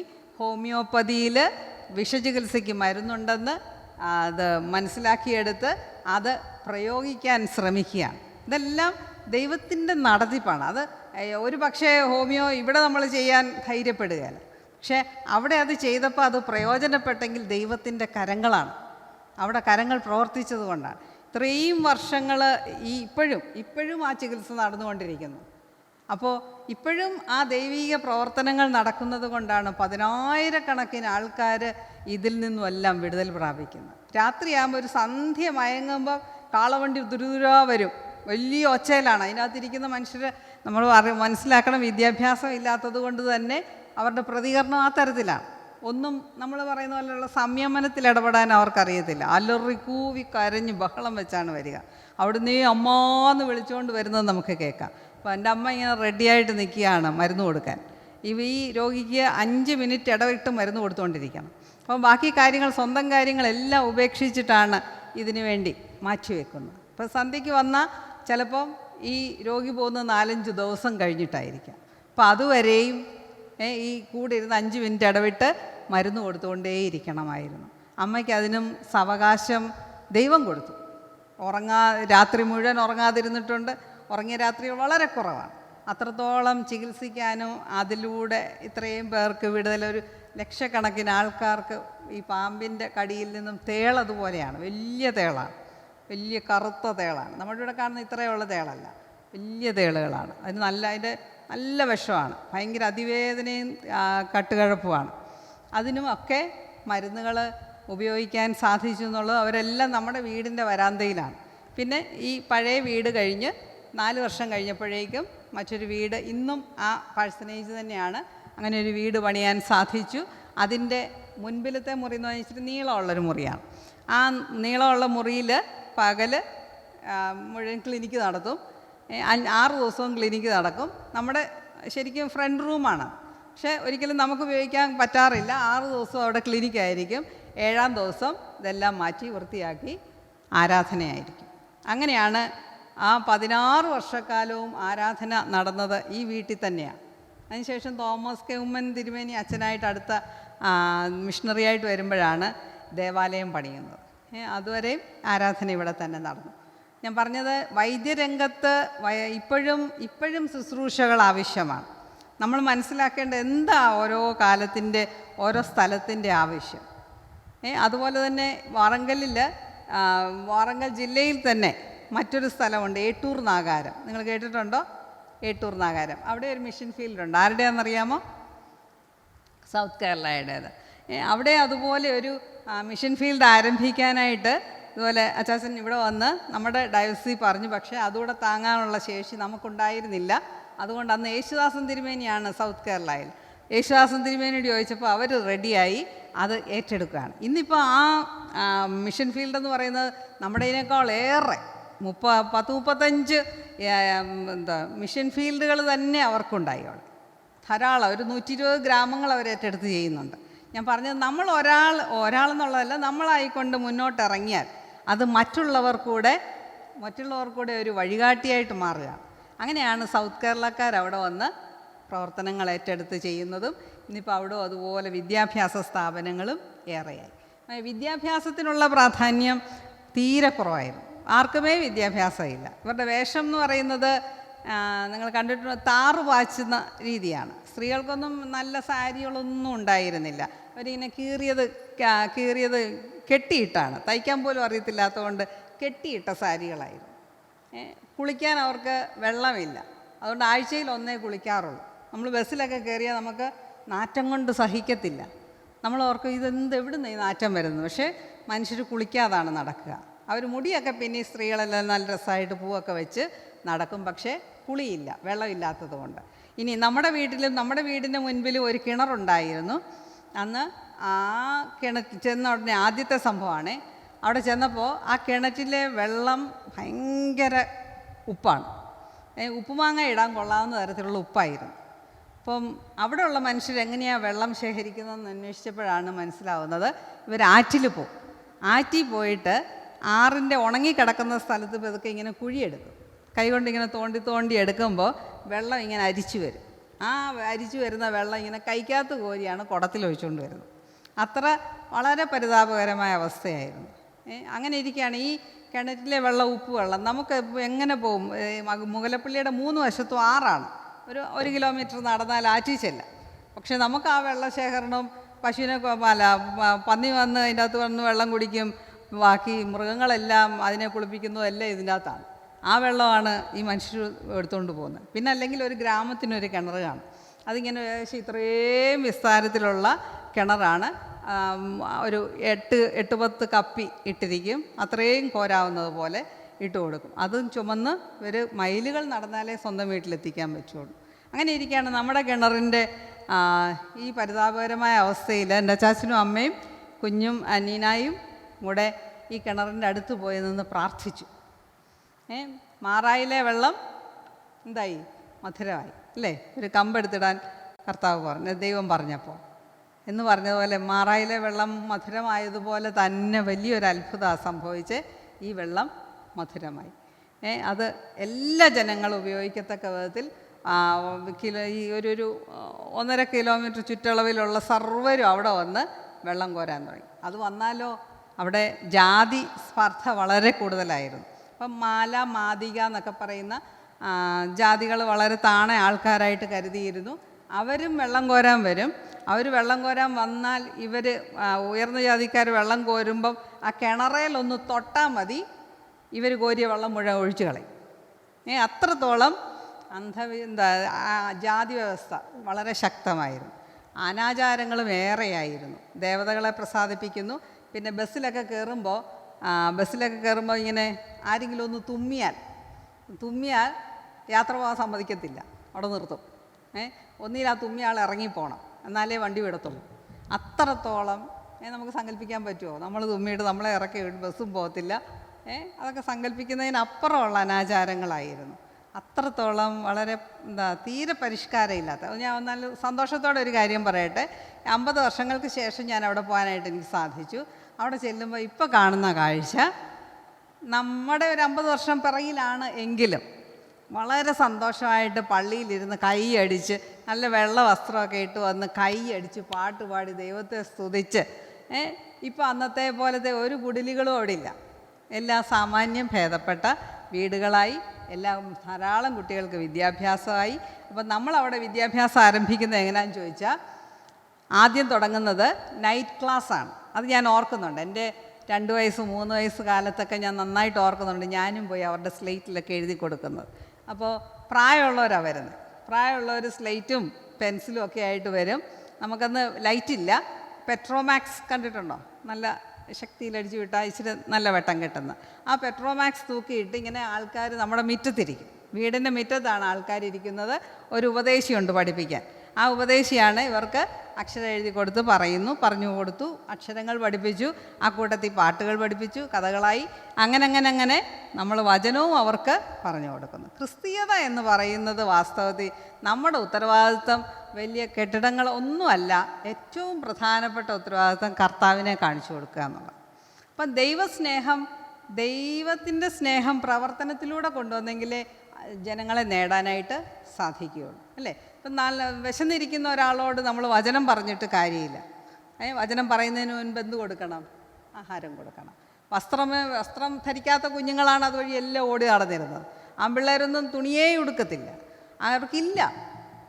എപ്പോഴും ഇങ്ങനെ വണ്ടി കളിച്ച് നടക്കുന്ന പിള്ളേരെയാണ് കാണുക. സ്കൂളിൽ പോകേണ്ട പിള്ളേർ വണ്ടി കളിച്ച് നടക്കുകയായിരിക്കാം. അപ്പം ഇങ്ങനെയുള്ള കുട്ടികൾക്ക് വസ്ത്രങ്ങൾ നമ്മളന്ന് കേരളത്തിൽ നിന്ന് നല്ല സപ്പോർട്ടുണ്ടായിരുന്നു എന്നുള്ളതാണ്. ആൾക്കാർ നമ്മളെ സഹായിച്ചു. അപ്പോൾ ഇവിടുന്ന് വസ്ത്രങ്ങൾ അയച്ചു തരും, അത് നമ്മൾ ഇവർക്ക് വിതരണം ചെയ്യും. അങ്ങനെ വസ്ത്രങ്ങളായി, ആഹാരമായി, അങ്ങനെ അവരെ വേണ്ട തരത്തിൽ പ്രോത്സാഹിപ്പിച്ചു. ഞാൻ ഓർക്കുന്നുണ്ട്, ഞങ്ങളുടെ വീടിനടുത്തൊരു ബ്രാഹ്മണ പുരോഹിതനുണ്ടായിരുന്നു. ബ്രാഹ്മണ പുരോഹിതനാണ്. അദ്ദേഹത്തിന് 4 ആൺപിള്ളേരുണ്ട്. പക്ഷേ പുരോഹിതനാണെന്ന് പറഞ്ഞാലും അവർക്ക് വീട്ടിൽ ജീവിക്കാൻ യാതൊരു മാർഗവും ഇല്ല. എന്നും രാവിലെ നമ്മുടെ വീടിൻ്റെ വാതിൽക്കൽ വരും ആ പുരോഹിതൻ. എന്നുവെച്ചാൽ ഒരു ഗ്ലാസ് ചായയ്ക്ക് വേണ്ടിയിട്ടാണ്. ആ ചായ കുടിക്കും. അപ്പോൾ അവരെക്കുറിച്ച് അന്വേഷിച്ചപ്പോൾ മൂത്ത മോളുണ്ട്, അതിനെ കെട്ടിച്ചു വിട്ടു. 15 വയസ്സിലേ കെട്ടിച്ചു. ഈ ആൺപിള്ളേർ 4 പഠിക്കാൻ മിടുക്കര, പക്ഷേ പഠിക്കാൻ വിടാൻ യാതൊരു മാർഗവും ഇല്ല. സത്യണ്ണ, ലച്ചണ്ണ, ബുജ്ജണ്ണ, ശാസ്ത്രി, അതാ 4 പേര്. നമ്മൾ അതുപോലെ അവരുമായിട്ട് സ്നേഹം, നല്ല ബന്ധത്തിലായിരുന്നു. അവരെ 4 പേരെയും അച്ചാച്ചനാണ് വാറങ്കലി വിട്ട് പഠിപ്പിച്ചു. അതുകൊണ്ട് ഇപ്പോഴും അവരെല്ലാവരും അധ്യാപകരായി. 4 പേര് അധ്യാപകരായി. അതുകൊണ്ട് അവിടുത്തെ അങ്ങനെ നമ്മൾ ആരെയെല്ലാം കരുതണം. ഈ നൈറ്റ് സ്കൂളിൽ പഠിച്ച ഒരു സർപ്പാഞ്ചി എന്ന് പറയുന്ന ഗ്രാമത്തിൻ്റെ തലവനാണ്. കഴിഞ്ഞ പ്രാവശ്യം ഞങ്ങൾ ചെന്നപ്പോൾ ഒരു ഗ്രാമത്തലവൻ വന്നിരുന്നു. ആ ഗ്രാമത്തലവൻ പറഞ്ഞു, എനിക്കാകെയുള്ള വിദ്യാഭ്യാസം ഈ മിഷൻ കോമ്പൗണ്ടിലെ നൈറ്റ് സ്കൂളിലെ വിദ്യാഭ്യാസം മാത്രമാണ്. ആളാണിന്ന് ഗ്രാമത്തിൻ്റെ തലവൻ. അപ്പോൾ വിദ്യാഭ്യാസം കൊടുത്തത് അങ്ങനെയാണ്, അപ്രകാരമാണ്. രോഗികളെ ചികിത്സിക്കാൻ, അല്ലെങ്കിൽ ഇത്തരത്തിൽ നിങ്ങൾക്ക് എന്തെങ്കിലും കുറച്ചുകൂടെ ചോദിച്ചാൽ എനിക്ക് പറയാൻ സന്തോഷമായിരുന്നു. അങ്ങനെ എന്തെങ്കിലും അറിയാൻ ആഗ്രഹിക്കുന്നെങ്കിൽ ഇങ്ങോട്ട് ചോദിക്കാം. ഉണ്ടോ? എൻ്റെ അനുഭവം എന്ന് പറഞ്ഞാൽ ധാരാളം പറയാനുണ്ട്. എനിക്ക് നേരിട്ടുള്ള അനുഭവം എന്ന് പറഞ്ഞാൽ നമ്മൾ 5 വയസ്സ് വരെ ഞാൻ അവിടെ ആയിരുന്നു. പിന്നെ നമ്മളെ ഇങ്ങനെ ബഥേൽ ഇവിടെ സ്കൂളിൽ ചേർത്തു. അവധികൾക്ക് മാത്രം, വലിയ അവധികൾക്ക് മാത്രമാണ് ഞങ്ങൾ അവിടെ പോയിരുന്നത്. അങ്ങനെയുള്ളപ്പോൾ ഒരു സംഭവം ഉണ്ടായതെന്ന് ഓർക്കുന്നു. എൻ്റെ അച്ചാച്ചൻ സൈക്കിളിലാണ് അന്ന്. മിഷണറിമാർ ഗ്രാമം തോറും പോയി സുവിശേഷം അറിയിക്കും. മുതലപ്പള്ളി എന്ന് പറയുന്ന ഒരു ഗ്രാമത്തിൻ്റെ ചുറ്റും 1000കണക്കിന് ഗ്രാമങ്ങളുണ്ട്. അപ്പോൾ ഓരോ ഗ്രാമത്തിൽ പ്രവേശിക്കുന്നു. പ്രവേശിച്ച് അവിടെ ചെന്ന് അവരുടെ വീടുകളിൽ പോവും. വൈകിട്ടാകുമ്പോൾ ഒരു മീറ്റിംഗ് കൂടും. അപ്പോൾ ഏതെങ്കിലും മരത്തിൻ്റെ ചോട്ടിലായിരിക്കാം. എല്ലാവരും ഇവിടെ വരുന്നു, പാട്ട് പാടുന്നു, സുവിശേഷം പറയുന്നു. കൂടെ 1-2 ഉപദേശിമാരും ഉണ്ടായിരുന്നു. അങ്ങനെ സുവിശേഷം പറയാൻ ഗ്രാമങ്ങളിൽ പോകാറുണ്ട്. അപ്പോൾ ഒരു പ്രാവശ്യം പിതാവും മറ്റൊരു ഉപദേശിയും കൂടെ രണ്ടുപേരും സൈക്കിളിലാണ് യാത്ര. 10 കിലോമീറ്റർ പോകണം സൈക്കിളിൽ. പോത്തുകൽ എന്ന് പറയുന്ന ഒരു ഗ്രാമത്തിലെത്താനാണ് പോകുന്നത്. പക്ഷെ പോകുന്ന വഴിക്ക് അതിങ്ങനെ കാട് പിടിച്ച സ്ഥലമാണ്. ആ സ്ഥലമൊക്കെ ഇപ്പം നമുക്ക് സങ്കല്പിക്കാൻ തന്നെ പ്രയാസമാണ്. കാട് പിടിച്ചെന്ന് പറഞ്ഞാൽ കാടാണ്, മുള്ളാണ് ഏറെ, ഈ നല്ല നീളമുള്ള മുള്ളാണ്. അതിൻ്റെ ഇടയിൽ കൂടെ ഒക്കെ പോയാൽ തീർച്ചയായിട്ടും അത് വിഷമുള്ള മുള്ളുമാണ്, വളരെ അപകടകരമാണ്. അപ്പോൾ ഇതിനിടയിലൂടെ ആൾക്കാരിങ്ങനെ ഒറ്റയടിപ്പാതയുണ്ട്. അങ്ങനെ സൈക്കിളിൽ പോകുമ്പോഴാണ് ഒരു ദിവസം രണ്ടുപേരും പോകുന്നു, വലിയൊരു ശബ്ദം, എന്നൊരു ശബ്ദം കേട്ടു. അപ്പോൾ ഓർത്ത് എന്താ, ആരാ വിളിക്കാൻ, ഇവിടെ ഒരു മനുഷ്യനെയും കാണാനില്ല. നോക്കിയപ്പോൾ എന്താണെന്നറിയാം, ഒരു 8 അടി മൂർഖൻ ഇങ്ങനെ ഇങ്ങനെ 4 അടി പൊക്കത്തിൽ പൊങ്ങി നിൽക്കുകയാണ്. സൈക്കിൾ ഇവിടെ ഇരിക്കുന്നു, ഇതിൻ്റെ അടുത്തുണ്ട് ഈ പാമ്പ്. മൂർഖനാണ്, പത്തിയും വിടർത്തി നിൽക്കുകയാണ്.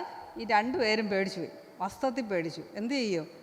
ദാനിയേലിനെ രക്ഷിച്ച ദൈവം സിംഹങ്ങളുടെ നടുവിലായിരുന്നിട്ടും സിംഹം ഒന്നും തൊട്ടുപോലുമില്ല, അല്ലേ?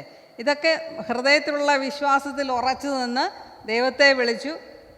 പാമ്പിനോട് സംസാരിക്കാൻ ഒരു ബോധ്യം അന്നേരം തോന്നി. ഇറങ്ങി പതുക്കെ സൈക്കിളിൻ്റെ ഇപ്പുറത്തോട്ട് ഇറങ്ങി നിന്നിട്ട് ഈ പാമ്പിനോട് പറഞ്ഞു, തെലുങ്കിൽ പറഞ്ഞു, നിന്നു നേനു ഏമി ചെയ്യാം, നിന്നെ ഞാൻ ഒന്നും ചെയ്യത്തില്ല, നന്നു നീവു ഏമി ചെയ്യക്കൂ, നീ എന്നെ ഒന്നും ചെയ്യരുത്. അപ്പോൾ അത്രയും നേരം ഇങ്ങനെ ശൗര്യത്തോടെ നിന്നിരുന്ന പാമ്പിൻ്റെ ഇന്നൊന്ന് അനങ്ങി, ഒന്ന് ചിമ്മി. അപ്പോൾ മനസ്സിലായി എൻ്റെ ശൗര്യം എന്തോ കുറഞ്ഞു എന്ന്. അങ്ങനെ കുറേ നേരം ഭയന്ന് അവിടെ നിന്നു. പിന്നെ ഇതിനോട് സംസാരിച്ചു. പതുക്കെ സൈക്കിൾ ഉരുട്ടി മുന്നോട്ട് നടന്നു. കുറച്ച് ദൂരം നടന്നു, സൈക്കിളെ കയറി. എത്ര ചങ്കിടിപ്പാരി, ഇപ്പോഴും മരിക്കുന്നത് വരെ അത് പറയും. ബജാജിനുണ്ടായിരുന്ന ഒരു ചങ്കിടിപ്പുണ്ട്, അതിനെ നേരെ ഫേസ് ചെയ്തൊരനുഭവം. അത്തരത്തിലുള്ള പാമ്പുകളുടെ അനുഭവങ്ങൾ ഒത്തിരിയുണ്ട്. നമ്മുടെ വീടുകളിലും പാമ്പിനെ സർവത്ര കാണാമായിരുന്നു. അവിടുത്തെ വീടുകളിൽ ഞാൻ എൻ്റെ ചെറുപ്പത്തിൽ കണ്ടിരിക്കുന്ന തൊട്ടടുത്തൊരു പാമ്പാട്ടികൾ വരും. പാമ്പാട്ടികൾ വന്നാൽ ഇത് ഊതുമ്പം പാമ്പിറങ്ങി വരും. നമ്മുടെ തൊട്ടടുത്തുള്ള വീട്ടിൽ ഇതുപോലെ പാമ്പാട്ടി വന്നപ്പോൾ ഞങ്ങൾ അനുവാദം ചോദിച്ചു ഒന്ന് കാണാൻ പോയി. അപ്പോൾ നല്ല പാമ്പാട്ടി ഊതുന്നതിനനുസരിച്ച് ഇങ്ങനെ കുണുങ്ങി വലിയൊരു പാമ്പ് വന്ന് അവരുടെ കയ്യിൽ വരും. അങ്ങനെ പാമ്പിൻ്റെ സമൃദ്ധിയാണ്. അങ്ങനെയാണ്. അപ്പോൾ ഈ പാമ്പാട്ടികൾ ഒരിക്കൽ വീട്ടിൽ വന്നപ്പം എൻ്റെ അമ്മയെ അവർ കാണിച്ചു കൊടുത്തു. പാമ്പിൻ്റെ വിഷം ഒരു കണ്ണാടിയെ ചീറ്റിച്ചിട്ട് അതിൻ്റെ തലയിലെ കല്ല്, മൂർഖൻ പാമ്പിൻ്റെ വീക്കാവത്തൊരു കല്ലുണ്ടല്ലോ, ആ കല്ലെടുത്ത് ഈ വിഷത്തെ വെച്ചപ്പോൾ അതിങ്ങനെ അട്രാക്റ്റ് ചെയ്യുന്ന പോലെ അങ്ങ് പിടിച്ചു. അപ്പോൾ അമ്മയ്ക്ക് ഒരു ബുദ്ധിയായിരുന്നു, ഒരു ബുദ്ധി ലഭിച്ചതാണ്. എന്ന് വെച്ചാൽ പാമ്പ് കടിച്ചു വരുന്നവരുടെ എന്ത് കടിച്ചു എന്ന് മനസ്സിലാക്കാനായിട്ട്, പാമ്പാണോ കടിച്ചതെന്നറിയാൻ ഈ കല്ല് വെച്ച് നോക്കിയാൽ മതി. അപ്പോൾ ഈ കല്ല് വെച്ച് അതവിടെ പിടിച്ചിരിക്കും. മരുന്ന് കൊടുത്ത് വിഷം മുഴുവൻ ശരീരത്തിലേത് നിർവീര്യമായി കഴിയുമ്പോൾ കല്ല് താനെ താഴെ പോകും.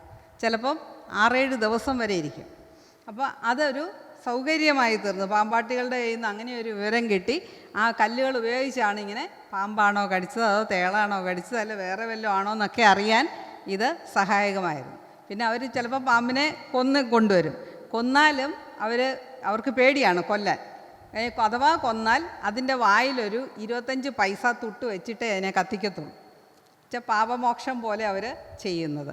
അത്തരത്തിലുള്ള അനാചാരങ്ങളും എന്താ പറയേണ്ടത്, നമ്മളൊന്ന് സങ്കല്പിക്കാത്ത തരത്തിലുള്ള വളരെ നികൃഷ്ടമായ ജീവിതം നയിച്ചു പോന്നിരുന്ന പാവം മനുഷ്യർക്കിടയിലേക്കാണ് സുവിശേഷവുമായിട്ട് പോകാനായിട്ട് സാധിച്ചത്. അതുകൊണ്ട് ഇന്ന് അവിടുന്നും പല ദേശങ്ങളിലേക്ക്, മുതലപ്പള്ളി മാത്രമല്ല, ഗ്രാമങ്ങൾ കടന്ന് ഇന്ന് പ്രവർത്തിക്കുന്ന റിജു അച്ഛനെ നിങ്ങൾ ആരെങ്കിലും വിളിച്ചിട്ടുണ്ടോ? ഇപ്പോൾ പ്രവർത്തിക്കുന്ന അച്ഛനെ നമുക്ക് എപ്പോഴും ആ കോണ്ടാക്ട്സ് ഉണ്ടാവണം. ഞാൻ ഓർക്കുന്നു ഇവിടുത്തെ തിരുമേനിമാരുടെയും അച്ഛന്മാരുടെയും കൺസേൺ ഞാൻ കുഞ്ഞായിരിക്കുമ്പോൾ അനുഭവിച്ചതും വിചാരിച്ചു പോവാണ്. അത് നമ്മൾ മനസ്സിലാക്കേണ്ടത്, നമ്മളെങ്ങനെ അവരെ കരുതണം എന്നുള്ളത്. ഒരിക്കൽ ഞാൻ ബഥേലിലാണ് കൊച്ചു ക്ലാസ്സുകളിൽ പഠിച്ചത്. ഞാനും ചേച്ചിയും ഒരു സമയത്ത് തന്നെ ബഥേലിൽ പഠിക്കുമ്പോൾ ഒരു ബഥേൽ ഡേയ്ക്ക് രാവിലെ അവിടെ വലിയ പാട്ടൊക്കെ വെച്ച് തുടങ്ങും. അപ്പോൾ അന്ന് ഈ ഹോസ്റ്റലിൽ നിൽക്കുന്നവരുടെ എല്ലാം പേരൻസ് വരുന്ന ദിവസമാണ്. അപ്പം ഞങ്ങളുടെ പേരൻസ് ഇവിടെ ഇല്ലല്ലോ, രണ്ടുപേരും ആന്ധ്രയിൽ, ഞങ്ങളിവിടെയാണ്. അപ്പം ഒരിക്കലും അവർ ഞങ്ങളെ കാണാൻ വരത്തില്ല. പിന്നെ ഒരു ദിവസം വന്നപ്പോൾ അന്ന് ഞങ്ങളെ ഒരു ദിവസം എൻ്റെ 1-ാം ക്ലാസ്സിലാണ്, നല്ല ഓർമ്മയാണ്. എൻ്റെ 1-ാം ക്ലാസ്സിൽ പഠിക്കുമ്പോൾ നിസിയ നീനായെയും വിളിക്കുന്നു എന്ന് പറഞ്ഞു. ഞങ്ങൾ ഓടി ചെന്നപ്പം ഞങ്ങളെ വെയിറ്റ് ചെയ്ത് നിൽക്കുന്നത് ജോൺ തിരുമേനി. ഡയസിൻ്റെ തിരുമേനി ഞങ്ങളെ വെയിറ്റ് ചെയ്ത് നിൽക്കുന്നു. ആ ശാന്തി എന്ന് പറയുന്ന ആ കൊച്ച് ഹോസ്റ്റൽ കെട്ടിടത്തിൽ നിന്ന് ഞങ്ങളെ രണ്ടുപേരെ ഇങ്ങനെ തോളത്ത് കൈയിട്ട് തിരുമേനി ആശ്രമത്തിൻ്റെ മുമ്പിൽ കൂടെ ചാപ്പലിൻ്റെ അവിടെ വരെ വിശേഷങ്ങൾ അന്വേഷിച്ചുകൊണ്ട് പോയി. എൻ്റെ 1ാം ക്ലാസ്സിലെ ഓർമ്മയാണ് ഞാൻ പറയുന്നത്. നമ്മൾ ഇവിടെ ഉള്ളവർ അവിടെ ഉള്ളവരെ എങ്ങനെ കരുതണം. അപ്പോൾ തിരുമേനിയുടെ ഒരു കാഴ്ചപ്പാട് എന്തായിരുന്നു? വാസ്തവത്തിൽ ഞാൻ എൻ്റെ മിഷൻ ഫീൽഡിലെ അച്ഛൻ്റെ മക്കൾ എന്നുള്ള സ്നേഹമായിരുന്നു. ആ ഒരു സ്നേഹം പല സന്ദർഭങ്ങളിലും പലരിൽ നിന്നും ലഭിച്ചത് നന്ദിയോടെ ഓർക്കുകയാണ്. അപ്പം നമ്മളിവിടെ ആയിരിക്കുമ്പോഴും നമുക്കും പലതരത്തിൽ പ്രവർത്തിക്കാൻ പറ്റും. ഏറെ നീട്ടിക്കൊണ്ട് പോകാൻ ആഗ്രഹിക്കുന്ന സംഭവങ്ങൾ പറയാനാണെങ്കിൽ ഒത്തിരിയുണ്ട്. അച്ചാച്ചനും അമ്മയും ചെയ്ത കാര്യങ്ങൾ ഇങ്ങനെ പറഞ്ഞുകൊണ്ടിരിക്കാനാണെങ്കിൽ ഒത്തിരിയുണ്ട്. അതിനേക്കാൾ ഉപരി അവരെ കൊണ്ട് ദൈവം അത് ചെയ്യിച്ചു. ഇന്ന് നമുക്ക് എന്ത് ചെയ്യാൻ സാധിക്കും? അതൊന്ന് ചിന്തിച്ചാൽ നന്നായിരിക്കും. നിങ്ങൾക്ക് എന്ത് ചെയ്യാൻ പറ്റും എന്നാലോചിച്ചിട്ടുണ്ടോ? നമുക്ക് അങ്ങനെ ഒരു സ്നേഹമുണ്ട്. ദൈവത്തിൻ്റെ സ്നേഹം നമ്മൾ എത്ര അനുഭവിക്കുന്നത്, എന്ത് നന്മകളാണ് അനുഭവിക്കുന്നത്. ഇതിനൊക്കെ ഇറങ്ങി തിരിച്ചാൽ ഒരിക്കലും മുഴുവൻ സുഖമായിട്ട് ഒരു കാര്യവും നടക്കത്തില്ല. തീർച്ചയായിട്ടും നമ്മൾ പറയുന്ന പത്രോസ് യേശുവിനോട് ചോദിക്കുന്നില്ലേ, യേശു ഞങ്ങളിതെല്ലാം വിട്ട് അപ്പനെയും വിട്ടു അമ്മയും വിട്ട് എല്ലാം വിട്ടിട്ട് നിൻ്റെ കൂടെ വന്നിട്ട് എന്നാ അല്ലേ എന്ന് ചോദിക്കുമ്പോൾ കർത്താവ് പറയുന്നതിനെ നിങ്ങളങ്ങനെ ഉപേക്ഷിച്ച് വന്നാൽ ഇതെല്ലാം 100 മടങ്ങ് കിട്ടും. 100 മടങ്ങ് മാതാപിതാക്കളോട് സുവിശേഷം പറയാൻ കിട്ടും. 100 കണക്കിന് സഹോദരങ്ങളെ കിട്ടും. പക്ഷേ അതിൻ്റെ കൂടെ ഒരു സാധനവും കൂടെ ഉണ്ട്, ഉപദ്രവങ്ങളോടുകൂടെ. അല്ലേ? മർക്കോസിൻ്റെ സുവിശേഷത്തിലാണ് ഉപദ്രവങ്ങളോടുകൂടെയാണ് നമുക്കിതെല്ലാം തിരിച്ചു കിട്ടുക. അതുകൊണ്ട് ആരും സുഖമായിട്ട് നമ്മളിപ്പോൾ AC മുറിയിലിരിക്കുന്നു, ഫാൻ കൊള്ളുന്നു, അല്ലെ എല്ലാ സൗകര്യങ്ങളും അനുഭവിക്കുന്നു, ആഹാരത്തിന് ആഹാരം, വസ്ത്രത്തിന് വസ്ത്രം, ഏത് തരം വേണമെങ്കിലും നമുക്ക് അനുഭവിക്കാനുണ്ട്, ഇല്ലേ? സൗകര്യമായിട്ട് അനുഭവിക്കാനുണ്ട്. ഇതൊക്കെ നഷ്ടപ്പെട്ടു പോകും എന്ന് വിചാരിച്ചാൽ അതിനെ നമുക്ക് ത്യാഗത്തിൻ്റെ അനുഭവത്തിലേക്ക് വരാൻ സാധിക്കുമോ? അതാണ് ഇന്ന് നിങ്ങളോട് ചോദിക്കാനുള്ളത്. നിങ്ങളുടെ മനസ്സിൽ എന്തെങ്കിലും എവിടെയെങ്കിലും സ്ട്രൈക്ക് ചെയ്താൽ മറ്റുള്ളവർക്ക് വചനം കൊടുക്കുന്നതിൻ്റെ സന്തോഷം, അപ്പോൾ അവർക്കുണ്ടാവുന്ന മാറ്റം. ഞാൻ പറഞ്ഞല്ലോ, ഈ 50 വർഷത്തിന് ശേഷം ആ നാട്ടിലുണ്ടായ മാറ്റം കണ്ടാൽ നമ്മൾ ദൈവത്തിന് സ്തോത്രം പറയും. എത്ര സ്തോത്രം പറഞ്ഞാലും മതിയാവില്ല. നമുക്കിവിടെ ഉണ്ടായ മാറ്റം മതിയല്ലോ, അല്ലേ? മിഷണറിമാർ വന്നതുകൊണ്ടുണ്ടായ മാറ്റം. ഇതൊക്കെ നമ്മളൊന്ന് ആലോചിക്കാത്തതിൻ്റെ കുഴപ്പം. നമ്മളിങ്ങനെ സുഖത്തിൻ്റെ പുറകെ അങ്ങ് പൊയ്ക്കൊണ്ടേയിരിക്കാനാണ് നമ്മുടെ സന്തോഷം, ഇല്ലേ? വീട് വെച്ചു, അത് കഴിഞ്ഞ് കാറ് മേടിച്ചു, അല്ലെങ്കിൽ ഉന്നത ജോലിയായി, അതിൻ്റെ അപ്പുറത്ത് ജോലിയായി, ഇല്ല, ഇങ്ങനെ പോകാനാണ് നമ്മുടെ ആഗ്രഹം. കർത്താവ് ആഗ്രഹിക്കുന്നത് എന്താ? നീ എൻ്റെ പിന്നാലെ വാ, എല്ലാം ഉപേക്ഷിച്ചിട്ട് വന്നാൽ ഞാൻ നിനക്ക് തരാം 100 മടങ്ങ്. ഉപദ്രവങ്ങളൊക്കെ ഉണ്ട്, പക്ഷേ അതോടൊപ്പം ദൈവത്തിൻ്റെ കൈത്താങ്ങലുണ്ട്. അതല്ലേ ഏറ്റവും വലിയ ശ്രേഷ്ഠമായിട്ടുള്ള കാര്യം. കർത്താവിൻ്റെ കരങ്ങളിലാണ് നമ്മൾ, അല്ലേ? എന്ത് പ്രതിസന്ധി വന്നാലും, ഇപ്പോൾ പാമ്പിൻ്റെ കാര്യമൊക്കെ പറഞ്ഞാൽ നമ്മുടെ വീടിൻ്റെ വാതിക്കൽ നമ്മൾ ഇറങ്ങുമ്പം ഇങ്ങനെയാണ് പാമ്പ് ചുറ്റി ഇരുന്നത്. പല സന്ദർഭങ്ങൾ ചിലപ്പോൾ നേരെ വീട്ടിൽ വീണിട്ടുണ്ട്. അവിടുത്തെ പല വീടുകളിലും പാമ്പാണ്. അപ്പടി നമ്മുടെ സാമാന്യം വൃത്തിയായിട്ട് സൂക്ഷിക്കുന്ന വീട്ടിലും പാമ്പാണ്. അപ്പോൾ ഇതൊന്നും ഒരിക്കൽ പോലും നമ്മളെ സ്പർശിച്ചിട്ടില്ല, ദംശിച്ചിട്ടില്ല എന്ന് പറഞ്ഞാൽ ആരുടെ കരുതലാണ്? കർത്താവല്ലേ? ഉള്ളം കരങ്ങളിൽ വഹിക്കും, ഇല്ലേ? അതാണ് ഏറ്റവും ശ്രേഷ്ഠകരമായിട്ടുള്ള അനുഭവം എന്ന് മനസ്സിലാക്കാനായിട്ട് സാധിക്കും. അതുകൊണ്ട് ഞങ്ങളുടെ മാതാപിതാക്കൾ 16ഉം 2ഉം 18 വർഷം മിഷൻ ഫീൽഡിലായിരുന്നപ്പോൾ ഞങ്ങളെല്ലാം ഇവിടെ ബോർഡിങ്ങിലും ഒക്കെയാണ്. പിന്നെ ഞങ്ങളുടെ മാതാപിതാക്കളുടെ സഹോദരങ്ങളെല്ലാവരും ഞങ്ങളെ കരുതിയതുകൊണ്ട് നമുക്ക് അതും വലിയൊരു ഭാരമായിട്ട് തോന്നിയില്ല. തിരുവല്ല ബഥേലാശ്രമത്തിൽ 7ാം ക്ലാസ് വരെ, 8 തൊട്ട് 10 വരെ ബേക്കർ സ്കൂളിൻ്റെ ബോർഡിങ്ങിൽ. പിന്നെ ചേച്ചിയൊക്കെ പിന്നെ ഹോസ്റ്റലിൽ തന്നെ നിന്നു, ലീ ഹോസ്റ്റലിൽ നിന്നു. ഞാൻ പക്ഷേ പിതാവിൻ്റെ ജ്യേഷ്ഠൻ്റെ വീട്ടിൽ നിന്നാണ് പഠിച്ചത്. അങ്ങനെ ഞങ്ങളെല്ലാവരും, ഞങ്ങളുടെ സഹോദരങ്ങളെല്ലാവരും അങ്ങോട്ടും ഇങ്ങോട്ടും ഒക്കെ കരുതിയാണ്, സഹായിച്ചാണ് ഇവിടെ വളരാനായിട്ട് സാധിച്ചത്. അന്ന് നമുക്കവിടെ സ്കൂളുകൾ ഉണ്ടായിരുന്നില്ല. ഇന്നിപ്പോൾ മുഗലപ്പള്ളിയിൽ ഒരു സ്കൂൾ ആരംഭിച്ചിട്ടുണ്ട്. ഈ മരിച്ചുപോയ നിർമ്മലയുടെ ഓർമ്മയ്ക്കായിട്ടാണ് എൻ്റെ ഇളയ സഹോദരി നിഷയുടെ ഹസ്ബൻഡ് ബിഞ്ചു അച്ഛനും നിഷയെ അവിടെ വർക്ക് ചെയ്ത് അവർ 8 വർഷക്കാലം അവിടെ പ്രവർത്തിച്ചു. അപ്പോൾ ഈ നിർമ്മലയുടെ പേരിലൊരു സ്കൂൾ ആരംഭിച്ചു. ആ സ്കൂളിലും ഇപ്പോൾ 5ാം ക്ലാസ് വരെയുണ്ട്. ഇപ്പോൾ കഴിഞ്ഞ ദിവസം ബിഞ്ചു അച്ഛൻ പറയായിരുന്നു, ആ സ്കൂൾ ആരംഭിച്ചു. ഈ അടുത്തിടയിൽ അച്ഛൻ ചെന്നപ്പോൾ ആ സ്കൂളിൽ പഠിച്ച കുറേ കുട്ടികൾ തിരിച്ചു വന്നിട്ട് വലിയ വലിയ ഉന്നത സ്ഥാനങ്ങളിലായവർ വന്ന് സംസാരിച്ചു. ഇതൊക്കെ നമുക്ക് ഏറെ സന്തോഷം ഉണ്ടാകുന്നതെന്ന് പറഞ്ഞാൽ നമ്മളെപ്പോലെ മനുഷ്യനെ മനുഷ്യനായിട്ട് കാണാൻ സാധിക്കുക. ഇന്നും നമ്മളെപ്പോലെ ആഹാരം കഴിക്കാനില്ലാത്ത അനേക ജനങ്ങളുണ്ട്. അതിനെക്കുറിച്ചുള്ള ബോധ്യം നമുക്കുണ്ടോ? ഈ മുതലപ്പള്ളി ചുറ്റുപാട് തന്നെയുണ്ട്. റിജു അച്ഛൻ ഇപ്പോൾ ഞാൻ ഇന്നലെ അച്ഛനെ ഒന്ന് വിളിച്ചിരുന്നു. അപ്പോൾ ഇതുപോലെ പള്ളി ആഗ്രഹിക്കുന്ന 2 ഗ്രാമങ്ങളുണ്ട്. ഇനി അവരെ അവിടെ സഹായിക്കാൻ നമുക്ക് പറ്റുമോ? സ്കൂളിൽ പഠിപ്പിക്കാൻ മലയാളി ടീച്ചേഴ്സിനെ കണ്ടാൽ അവർക്ക് കുറച്ചുകൂടെ നല്ല രീതിയിൽ പഠിപ്പിക്കും എന്നുള്ളൊരു വിശ്വാസം അവർക്കുണ്ട്. നമ്മളെക്കുറിച്ചൊരു ഉറച്ച ബോധ്യം അവർക്കുണ്ട്, ഇത്രയും വർഷങ്ങളായതുകൊണ്ട്. അതുകൊണ്ട് മലയാളി ടീച്ചേഴ്സിനെയാണ് അവർക്ക് സന്തോഷം, മലയാളി ഡോക്ടേഴ്സിനെയാണ് സന്തോഷം. ഇപ്പോൾ ഒരു ഹോമിയോ ഡോക്ടറുണ്ട് മുതലപ്പള്ളിയിൽ, പക്ഷേ ആ ഡോക്ടർ അടുത്ത വർഷം തിരിച്ചു പോരാൻ ആഗ്രഹിക്കുകയാണ്. ഇങ്ങനെ ധാരാളം ആവശ്യങ്ങൾ ആ മിഷൻ ഫീൽഡിൽ തന്നെയുണ്ട്. ഇതുപോലെ നമ്മുടെ മൈസൂർ മിഷനായി, മറ്റേ ഉത്തർപ്രദേശിലുള്ള മിഷനായി, ഇല്ലേ, എത്രയോ മിഷൻ ഫീൽഡുകളുണ്ട്. അവിടെ എല്ലാം വ്യത്യസ്തമായ ആവശ്യങ്ങളുണ്ട്. നമ്മളിത് അന്വേഷിക്കുന്നുണ്ടോ? യുവജനങ്ങൾക്ക് ആ ഒരു തീവ്രത വന്ന പ്രവർത്തനം നടക്കും. ഞങ്ങൾക്ക് തോന്നിയിട്ട് കാര്യമില്ല. അതുകൊണ്ട് നിങ്ങളെപ്പോലുള്ളവർ ഹൃദയത്തിൽ ഈ ആവേശം, അപ്പോൾ നിങ്ങൾക്കൊരു പക്ഷേ തോന്നാതിരിക്കും, എന്നാൽ പിന്നെ ടീച്ചറിനങ്ങ് പണ്ടേ പോകാൻ വയ്യായിരുന്നോ, അല്ലേ? അതിൻ്റെ ന്യായീകരണം ഞാനങ്ങ് പറയുക. ഞങ്ങൾ 18 വർഷം ഇത്രയും കാലം ഇവരിൽ നിന്ന് മാറി നിന്നു. അത് കഴിഞ്ഞ് ഇവർ നാട്ടിലോട്ട് വന്നപ്പോൾ നമുക്കങ്ങ് ജീവനായിരുന്നു. എങ്ങനെ കുടുംബമായിട്ട് ജീവിക്കുന്നതിൻ്റെ സന്തോഷം അനുഭവിക്കുന്നത് പന്നിമറ്റം പള്ളിയിലാണ് ആദ്യം. അപ്പോൾ പിന്നെ ഇവരെ വിട്ടിട്ട് പിന്നെ എന്തിനും പോകാൻ നമുക്ക് തോന്നിയില്ല. അതുകൊണ്ട് പിന്നെ എന്നാലും എൻ്റെ ബ്രദർ പോയി. ബ്രദർ 5 വർഷം ചെയ്തു, അനിയത്തി 8 വർഷം ചെയ്തു. അങ്ങനെ പോയെങ്കിലും എൻ്റെ മനസ്സതായിരുന്നു. ഞാൻ പിന്നെ മലയാളമാണ് എം എ എടുത്തത്. അതുകൊണ്ട് എനിക്ക് കേരളം വിട്ട് പിന്നൊരു പോക്കൊന്നും ആലോചിക്കാനും പറ്റുമായിരുന്നില്ല. എങ്കിലും മിഷനെക്കുറിച്ചുള്ള സ്നേഹവും സന്തോഷവും ഇങ്ങനെ ഹൃദയം നിറഞ്ഞ് കവിയുന്നു. അത് ആ ഒരു സന്തോഷം അനുഭവിക്കാൻ നിങ്ങൾക്കുമൊക്കെ ഇടയാവട്ടെ എന്ന് ആഗ്രഹിക്കുന്നു, പ്രാർത്ഥിക്കുന്നു. വെല്ലുവിളി ഏറ്റെടുക്കാൻ പ്രത്യേകിച്ചും തോലശ്ശേരി സഭയ്ക്ക് ഇടയാകട്ടെ. സഭയായിട്ട് ഒരുമിച്ച് വേണേ, ഇല്ലെങ്കിൽ നിങ്ങൾ പഠിക്കുന്ന മേഖലയിലാണെങ്കിൽ ഞാൻ പറഞ്ഞല്ലോ, ഏറ്റവും വലിയ ഉത്തരവാദിത്വം കർത്താവിനെ കാണിച്ചു കൊടുക്കുക. ക്രിസ്തീയത എന്ന് പറയുന്നത് കർത്താവിനെ പങ്കുവയ്ക്കുന്നതാണ് ക്രിസ്തീയത. മറ്റെന്തിനേക്കാളും പ്രധാനം കർത്താവിനെ പങ്കുവെക്കാൻ. നിങ്ങളുടെ കൂടെ പഠിക്കുന്നവരോട്, അല്ലെങ്കിൽ ഒരു കൂട്ടായ്മ എവിടെയെങ്കിലും ഒന്ന് കോളേജിൽ ആരംഭിക്കാൻ, അല്ലെങ്കിൽ സഭയിലാണെങ്കിലും അങ്ങനെയുള്ളവർ തമ്മിൽ ഒരുമിച്ചൊന്ന് കൂടി ഒരു വിഷയത്തെക്കുറിച്ച് ഇങ്ങനെയുള്ള വിഷയങ്ങൾ ചർച്ച ചെയ്യാൻ, അതിനുവേണ്ടി പ്രാർത്ഥിക്കാൻ. പ്രാർത്ഥന എന്തൊരു ബലമാണ് ചെയ്യുന്നത്. ഇവിടെ നമ്മൾ പ്രാർത്ഥിക്കുന്നതിൻ്റെ എഫക്റ്റ് എത്രയോ മൈലുകൾക്കപ്പുറത്ത് ലഭിച്ചുകൊള്ളൂ, ഇല്ലേ? അതുകൊണ്ട് പ്രാർത്ഥന സ്വന്തമാക്കുക. അതൊരു തീരുമാനം എടുക്കണേ. നമ്മുടെ ഒരച്ഛൻ അവിടെ ആയിരിക്കുമ്പോൾ ഒരിക്കൽ ഓർക്കുന്നുണ്ടോ, ഒരു ഓട്ടോ ആക്സിഡൻറ്റിൽ അച്ഛൻ മരിച്ചതറിയാമോ? നമ്മുടെ ഇപ്പോഴത്തെ തോമസ് മാത്യു അച്ഛൻ്റെ ബ്രദർ വർഗീസ് മാത്യു അച്ഛൻ മരിച്ച് നമ്മുടെ ബോഡി ഇവിടെ കൊണ്ട് ജേക്കബ് മെമ്മോറിയൽ ഹാളിൽ വെക്കുമ്പോൾ ഭയങ്കര കുറ്റബോധം എനിക്കങ്ങ് തോന്നി. ഈ മിഷണറിമാർക്ക് വേണ്ടി എത്ര പ്രാർത്ഥിക്കണം നമ്മൾ, അല്ലേ? അവർക്കവിടെ എന്ത് അപകടങ്ങളും പല സാധ്യതകളാണ് അവരുടെ മുന്നിലുള്ള. അപകട സാധ്യതകൾ ഏറെയാണ് നമ്മളെക്കാൾ. അപ്പോൾ അവർക്ക് വേണ്ടി പ്രാർത്ഥിക്കാനുള്ള വലിയൊരു ഉത്തരവാദിത്വം നമ്മുടേതല്ലേ. അന്ന് ഞാൻ മനസ്സുകൊണ്ട് വിചാരിച്ചൊരു കാര്യമാണ്, ഇവർക്ക് വേണ്ടി എന്നും പ്രാർത്ഥിക്കണം. പലപ്പോഴും പ്രാർത്ഥിക്കും, പലപ്പോഴൊക്കെ വിട്ടുപോകാറുണ്ട്. കുറ്റബോധത്തോടെ ഞാൻ ഓർക്കുന്നു. അപ്പോൾ നമ്മളിങ്ങനെ പ്രാർത്ഥന സ്വന്തമാക്കുക. നിങ്ങളുടെ ഇടങ്ങളിൽ നിങ്ങൾക്ക് സുവിശേഷം പറയാം, കേട്ടോ.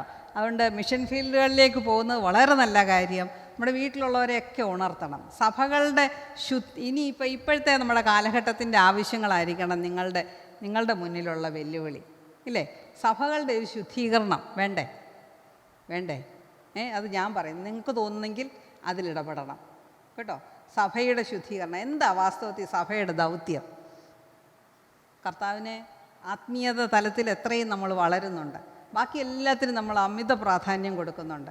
ആത്മീയമായിട്ട് വളരാൻ പ്രാധാന്യം കൊടുക്കുന്നില്ലെങ്കിൽ യുവതലമുറയെ നിങ്ങളിതിന് ആദ്യത്തെ ചുവട് വെച്ചോണം, കേട്ടോ. അതുപോലെ മറ്റുള്ളവരെ, മറ്റ് മതത്തിലുള്ളവരെ ആ ഒരു ഏകോപിപ്പിച്ച് കൊണ്ടുവരുന്നതിന്, മറ്റ് സഭകളെ തമ്മിലാണെങ്കിൽ പോലും അതിൻ്റെയൊക്കെ ഒരു ഐക്യത്തിൻ്റെ കാലം വരാറായി. ഐക്യത്തിൻ്റെ കാലം ഉണ്ടാവണം. കർത്താവ് ഇപ്പം ഇങ്ങ് വരുമ്പോഴത്തേക്ക് നമ്മൾ നീ എന്ത് ചെയ്തു എന്ന് ചോദിച്ചാൽ ഒരാത്മാവിനെയെങ്കിലും നേടിയോ, ആരെയെങ്കിലും നീ ഉണർത്തിയോ, പ്രാർത്ഥിക്കാൻ ബലപ്പെടുത്തിയോ, അവളുടെ സഹനത്തിൽ അല്ലെങ്കിൽ പ്രയാസങ്ങളിൽ നീ തുണയായോ? ഈ ചോദ്യങ്ങൾ നമുക്ക് നേരെ ഉണ്ടാവുമ്പോൾ മറുപടി പറയാൻ നമുക്ക് സാധിക്കണമെങ്കിൽ കുഞ്ഞുങ്ങളെ തീർച്ചയായിട്ടും ദൈവത്തിൽ ആശ്രയിക്കുക. ദൈവം നിങ്ങൾക്ക് കാണിച്ചു തരും. നമുക്കതിനൊരു ആഗ്രഹം, ആവശ്യബോധം ഉണ്ടായാൽ തീർച്ചയായിട്ടും ആ മേഖലയിലേക്കൊക്കെ നമുക്ക് കാൽപാദങ്ങൾ വയ്ക്കാൻ സാധിക്കും. നിങ്ങളുടെ കുടുംബങ്ങൾ അതിന് നിങ്ങളെ സഹായിക്കും, സഭ സഹായിക്കും. അതിന് എല്ലാവർക്കും സാധ്യമാകട്ടെ. തിരുമേനിയൊക്കെ അതിന് നല്ല താങ്ങ് തരും. ഇവിടുത്തെ അച്ഛൻ തരും, അച്ഛന്മാർ രണ്ടും തരും, കമ്മിറ്റിക്കാർ തരും. അതുകൊണ്ട് തോലശ്ശേരി സഭയ്ക്ക് ആ ഒരു സഭയിലെ യുവജനങ്ങൾ ഉണരട്ടെ എന്ന് ആഗ്രഹിക്കുന്നു, പ്രാർത്ഥിക്കുന്നു. ഇങ്ങനൊരു അവസരം തന്നതിന് ഏറെ നന്ദി പറയുന്നു. Thank you.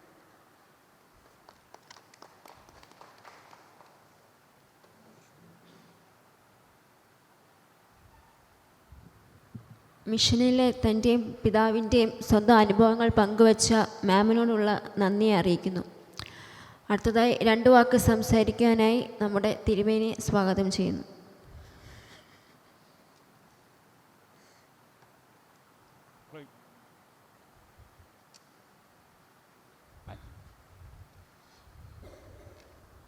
ബഹുമാനപ്പെട്ട അച്ഛൻ ഇന്ന് നമുക്ക് മുഖ്യ സന്ദേശം നൽകിയ ശ്രീമതി നിസി ടീച്ചർ,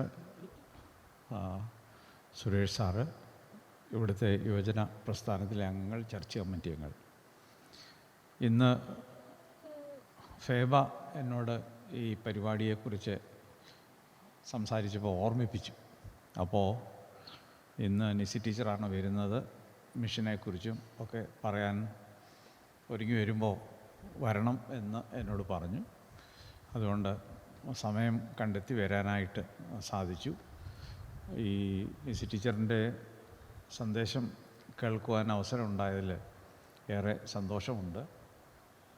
ടീച്ചർ നല്ല മിടുക്കി ടീച്ചറാണ്, നല്ല അധ്യാപികയായിരുന്നു, അതുപോലെ തന്നെ എഴുത്തുകാരി. മിഷനെക്കുറിച്ചും അച്ഛനെക്കുറിച്ചുമൊക്കെയുള്ള പുസ്തകം ഇൻട്രൊഡ്യൂസ് ചെയ്തോ?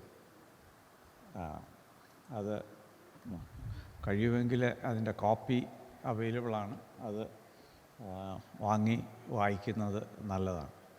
അതുപോലെ തന്നെ ബേക്കർ സ്കൂളിലെ പല പ്രസിദ്ധീകരണങ്ങളിലും അതിന്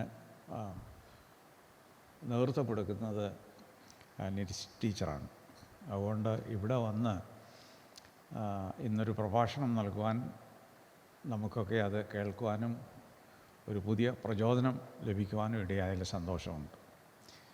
ഭാഗ്യസ്മരണീയനായ റവറൻഡ് പിയോനാനച്ചൻ, ഞാൻ അച്ഛനെ ഏറെ ബഹുമാനിക്കുന്ന, സ്നേഹിക്കുന്ന, ആദരിക്കുന്ന ഒരച്ഛനാണ്. പല കാരണങ്ങളുണ്ട്. ഒരു പ്രധാനപ്പെട്ട കാരണം, ഈ പള്ളിയിൽ ഞാൻ കുറച്ച് നാൾ അച്ഛനായിരുന്നു, ഒരു ഷോർട്ട് പീരീഡ്.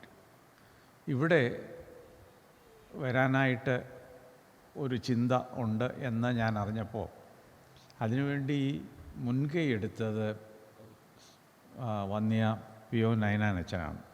അച്ഛൻ എന്നെ ഒരുപാട് പ്രാവശ്യം ഇങ്ങനെ ഫോണിൽ കൂടെ അല്ലാതെ നിർബന്ധിച്ചു ഇവിടെ വരണം. അന്ന് ഞാൻ തിരുവനന്തപുരത്ത് പള്ളിയിൽ അച്ഛനായിട്ടിരിക്കുകയാണ്. അപ്പോൾ ഞാൻ മടി പറഞ്ഞു. കാരണം ഈ പള്ളി ഞാൻ ജനിച്ചു വളർന്ന പള്ളിയാണ്. അപ്പോൾ ഇവിടെ ഒരു അച്ഛനായിട്ടിരിക്കുക എന്ന് പറഞ്ഞാൽ അത് എളുപ്പമുള്ള കാര്യമല്ല. അതുകൊണ്ട് ഞാൻ അച്ഛനെ തന്നെ നിരുത്സാഹപ്പെടുത്തി. പക്ഷേ അച്ഛന് ഒരേ പിടിവാശി, ഞാൻ ഇവിടെ തന്നെ വരണമെന്ന്. ഏതായിരുന്നാലും അതിന് ഞാൻ വഴങ്ങി. അച്ഛൻ്റെ നിർബന്ധപ്രകാരമാണ്. അച്ഛൻ അന്ന് പാസ്റ്ററൽ ബോർഡ് സെക്രട്ടറിയാണ്. അപ്പോൾ അച്ഛന് അന്ന് സാം മാത്യു തിരുമേനിയാണ്. തിരുമേനിയുടെ അവസാന ഔദ്യോഗിക വർഷക്കാലമാണ്. അപ്പോൾ ഇവിടെ വരാനായിട്ട് അവസരമുണ്ട്. അതിന്ന് ഞാൻ ഓർക്കുന്നു. അത് ഏറെ സന്തോഷകരമായ ഒരു കാലമായിരുന്നു. വന്യ പിയോനാനച്ചൻ്റെ ജീവിതം വളരെ മനോഹരമായിരുന്നു.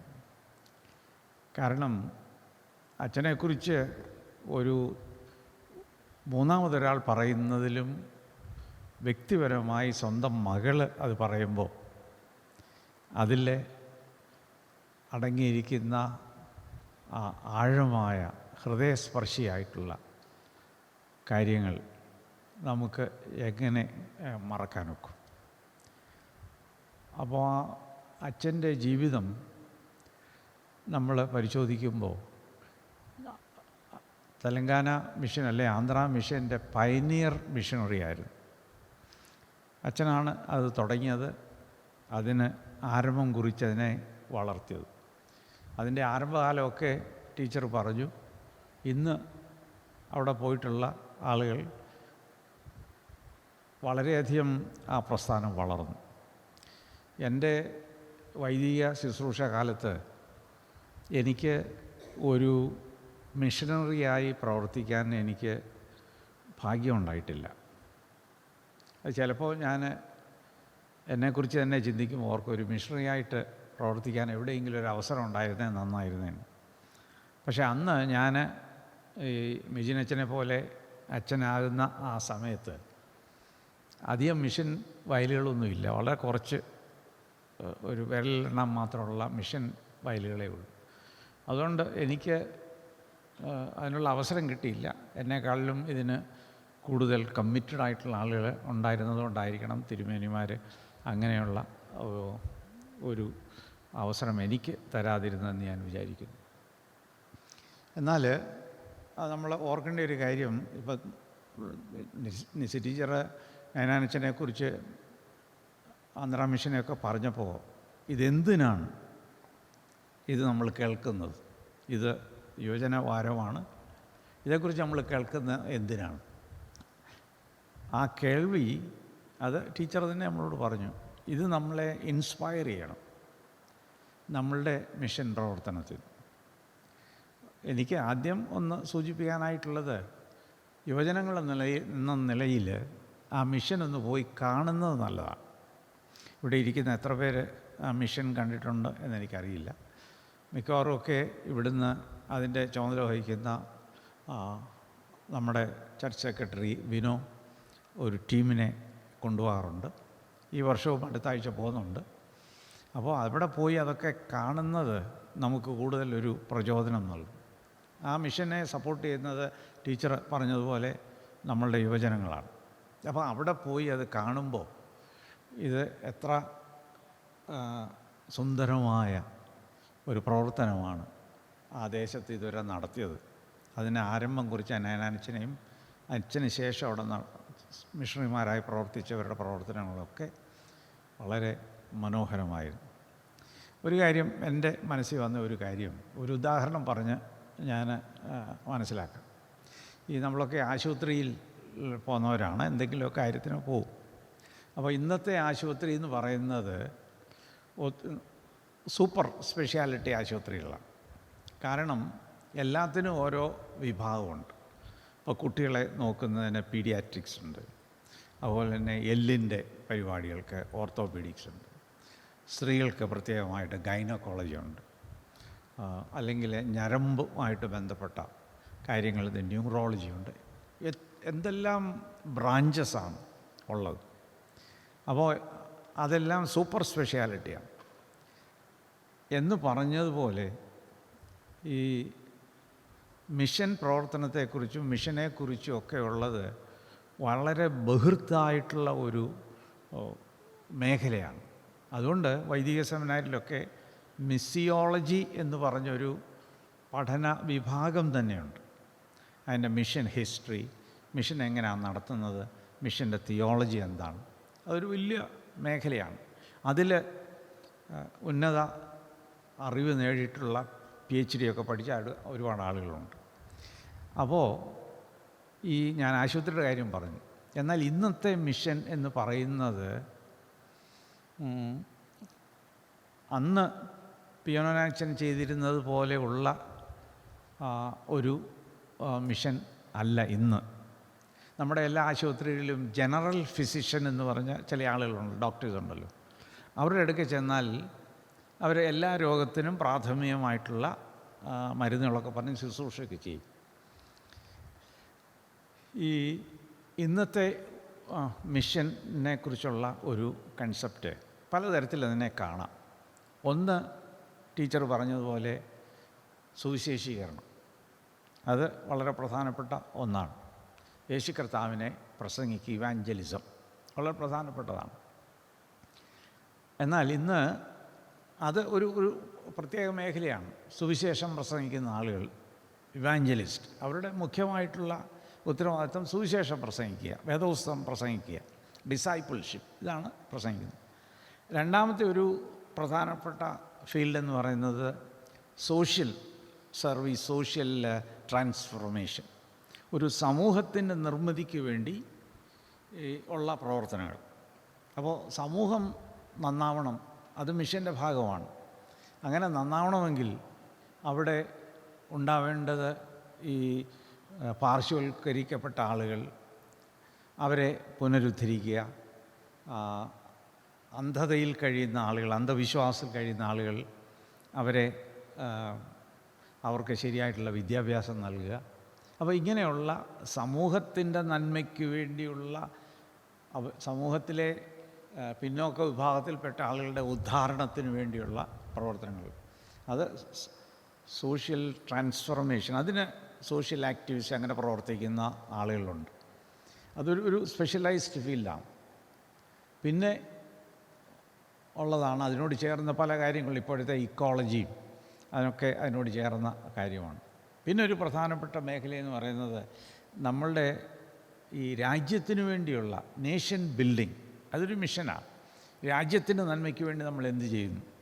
ഈ അടുത്ത സമയത്തുള്ള പ്രസംഗങ്ങളിലൊക്കെ ഒരുപാട് ആളുകൾ പറഞ്ഞു ഇന്ത്യയുടെ ഇൻഡിപെൻഡൻസിന് വേണ്ടി ക്രിസ്ത്യാനികളൊന്നും ചെയ്തിട്ടില്ല. അതുകൊണ്ട് ഈ അടുത്ത സമയത്ത് ഇൻഡിപെൻഡൻസ് ഡേയ്ക്കൊക്കെ പല പ്രസംഗങ്ങളും പല ആളുകളും പറഞ്ഞത് ക്രിസ്ത്യാനികളുടെ കോൺട്രിബ്യൂഷനെക്കുറിച്ച്. പിന്നെ ഒരു മേഖലയെന്ന് പറയുന്നത് ഈ പ്രോഫറ്റിക് മിനിസ്ട്രിയാണ്. എന്ന് പറഞ്ഞാൽ സമൂഹത്തിൽ ഉള്ള കറപ്ഷന് എതിരായിട്ട് നീതിക്ക് വേണ്ടി നിലനിൽക്കുക. സ്റ്റാൻ സ്വാമിയുടെ കാര്യമൊക്കെ കത്തോലിക്കയിലെ അങ്ങനെ ആളുകളെക്കുറിച്ച്. അപ്പോൾ ഇത് ഞാൻ പറഞ്ഞത് ഇങ്ങനെ പല സ്പെഷ്യലൈസ്ഡ് ഏരിയ ഉണ്ടെങ്കിലും അന്ന് ബഹുമാനപ്പെട്ട പിയോ നാനാച്ചൻ പ്രവർത്തിച്ച കാലത്ത് ഒരു ജനറൽ ഫിസിഷ്യനായിട്ട് അച്ഛൻ പ്രവർത്തിച്ചു. എന്ന് പറഞ്ഞാൽ ഈ ടീച്ചർ പറഞ്ഞ നമ്മൾ കേട്ടല്ലോ, ഇതെല്ലാം ചെയ്തു. സുവിശേഷം പ്രസംഗിച്ചു, രോഗികളെ ശുശ്രൂഷിച്ചു, പാമ്പ് കടിച്ച് തേള് കടിച്ചവർക്ക് ആശ്വാസം നൽകി, അവിടുത്തെ പാവപ്പെട്ട ജനങ്ങളെ ഉദ്ധരിച്ചു, അവിടെ സ്കൂൾ പണിതു. അപ്പോൾ ഒരു കോംപ്രിഹെൻസീവായിട്ട് ഹോളിസ്റ്റിക്കായിട്ടുള്ള ഒരു മിഷനാണ് പിയോ നാനാച്ചൻ ചെയ്തത്. അത് പിയോ നാനാച്ചൻ അവിടെ ചെയ്തതുപോലെയാണ് ഇവിടെ വന്ന് മിഷണറിമാരെല്ലാം ചെയ്തത്. നമ്മുടെ ഹെൻറി ബേക്കറും ബെഞ്ചമിൻ ബെയ്ലിയും എല്ലാം ചെയ്തത് തന്നെയാണ്. അപ്പോൾ ഈ മിഷണറിമാരുടെ ജീവിതം നമ്മൾ പഠിക്കുമ്പോൾ നമ്മൾ ഇൻസ്പയർഡ് ആകണം. അതിനുവേണ്ടി അത് പറയുന്നത്. ടീച്ചർ അവസാനം നമുക്കൊരു ചലഞ്ച് തന്നു. ഈ അച്ഛൻ്റെ ജീവിതവും ഒക്കെ നമ്മൾ കേൾക്കുമ്പോൾ എന്താണ് നമ്മുടെ മുമ്പിലുള്ള യുവജന പ്രസ്ഥാനം എന്നുള്ളത്, യുവജനം എന്നുള്ളതിൽ എന്താണ് നിങ്ങൾ മുമ്പോട്ട് നിങ്ങളുടെ മിഷനെക്കുറിച്ചുള്ള ഒരു സമീപനം, അതിന് ഒരു തരത്തിലുള്ളൊരു ആവേശം നമുക്കുണ്ടാകും. അതായത് ഇത് എന്നെയും ഏൽപ്പിച്ചിരിക്കുന്നതാണ്. അതിലൊരു കാര്യം മാത്രമേ ഉള്ളൂ. കർത്താവ് പുനരുത്ഥാനത്തിൻ്റെ ആ സമയത്ത്, സ്വർഗാരോഹണത്തിൻ്റെ സമയത്ത് പറഞ്ഞ വായമുണ്ട്, നിങ്ങൾ എൻ്റെ സാക്ഷികളാവണം. എവിടെയാണ്? നിങ്ങൾ യെരുശലേമിലാവണം, യഹൂദ്യയിലാവണം, ശമരിയയിലാവണം, ഭൂമിയുടെ അറ്റത്തോളം. അപ്പോൾ നമുക്ക് എവിടെ വേണേ മിഷണറി ആകാം. പണ്ട് സാമാത്യു തിരുമയുടെ കാലത്തൊരു മിഷൻ ആരംഭിച്ചു. അത് പിന്നെ ശക്തി ആർജിച്ചില്ല അധികം. യെരുശലേം മിഷൻ എന്നായിരുന്നു തിരുമേനിയന് കൊടുത്ത പേര്. യെരുശലേം മിഷൻ എന്ന് പറഞ്ഞാൽ ലോക്കൽ, നമ്മുടെ പ്രദേശത്ത്.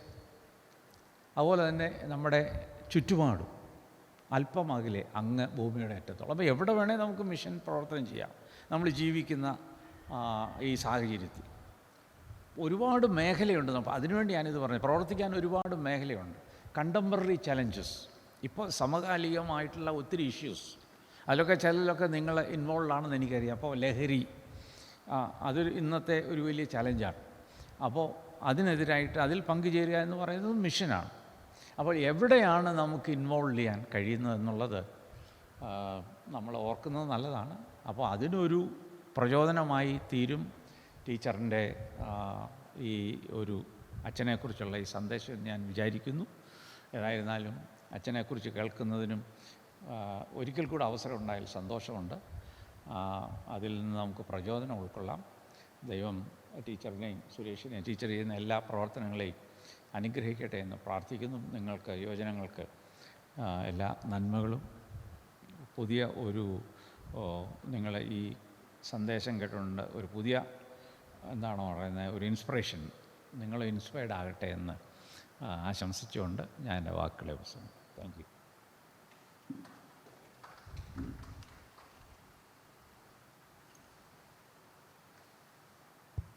ദൈവനാമത്തിന് മഹത്വം ഉണ്ടാകട്ടെ.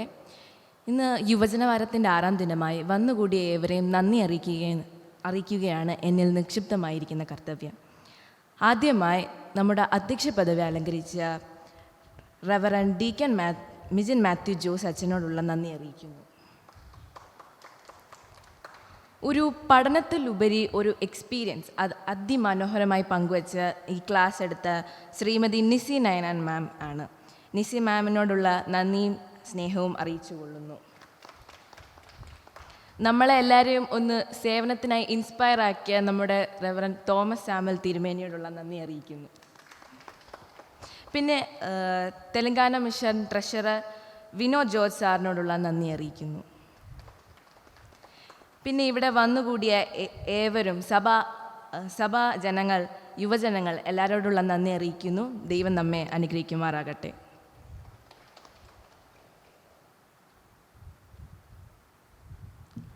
സമാപന പ്രാർത്ഥനയ്ക്കായി തെലങ്കാന മിഷൻ ട്രഷറർ വിനോദ് ജോസ് സാറിനെയും തുടർന്ന് ആശീർവാദത്തിനായി തിരുമേനിയും സ്വാഗതം ചെയ്യുന്നു.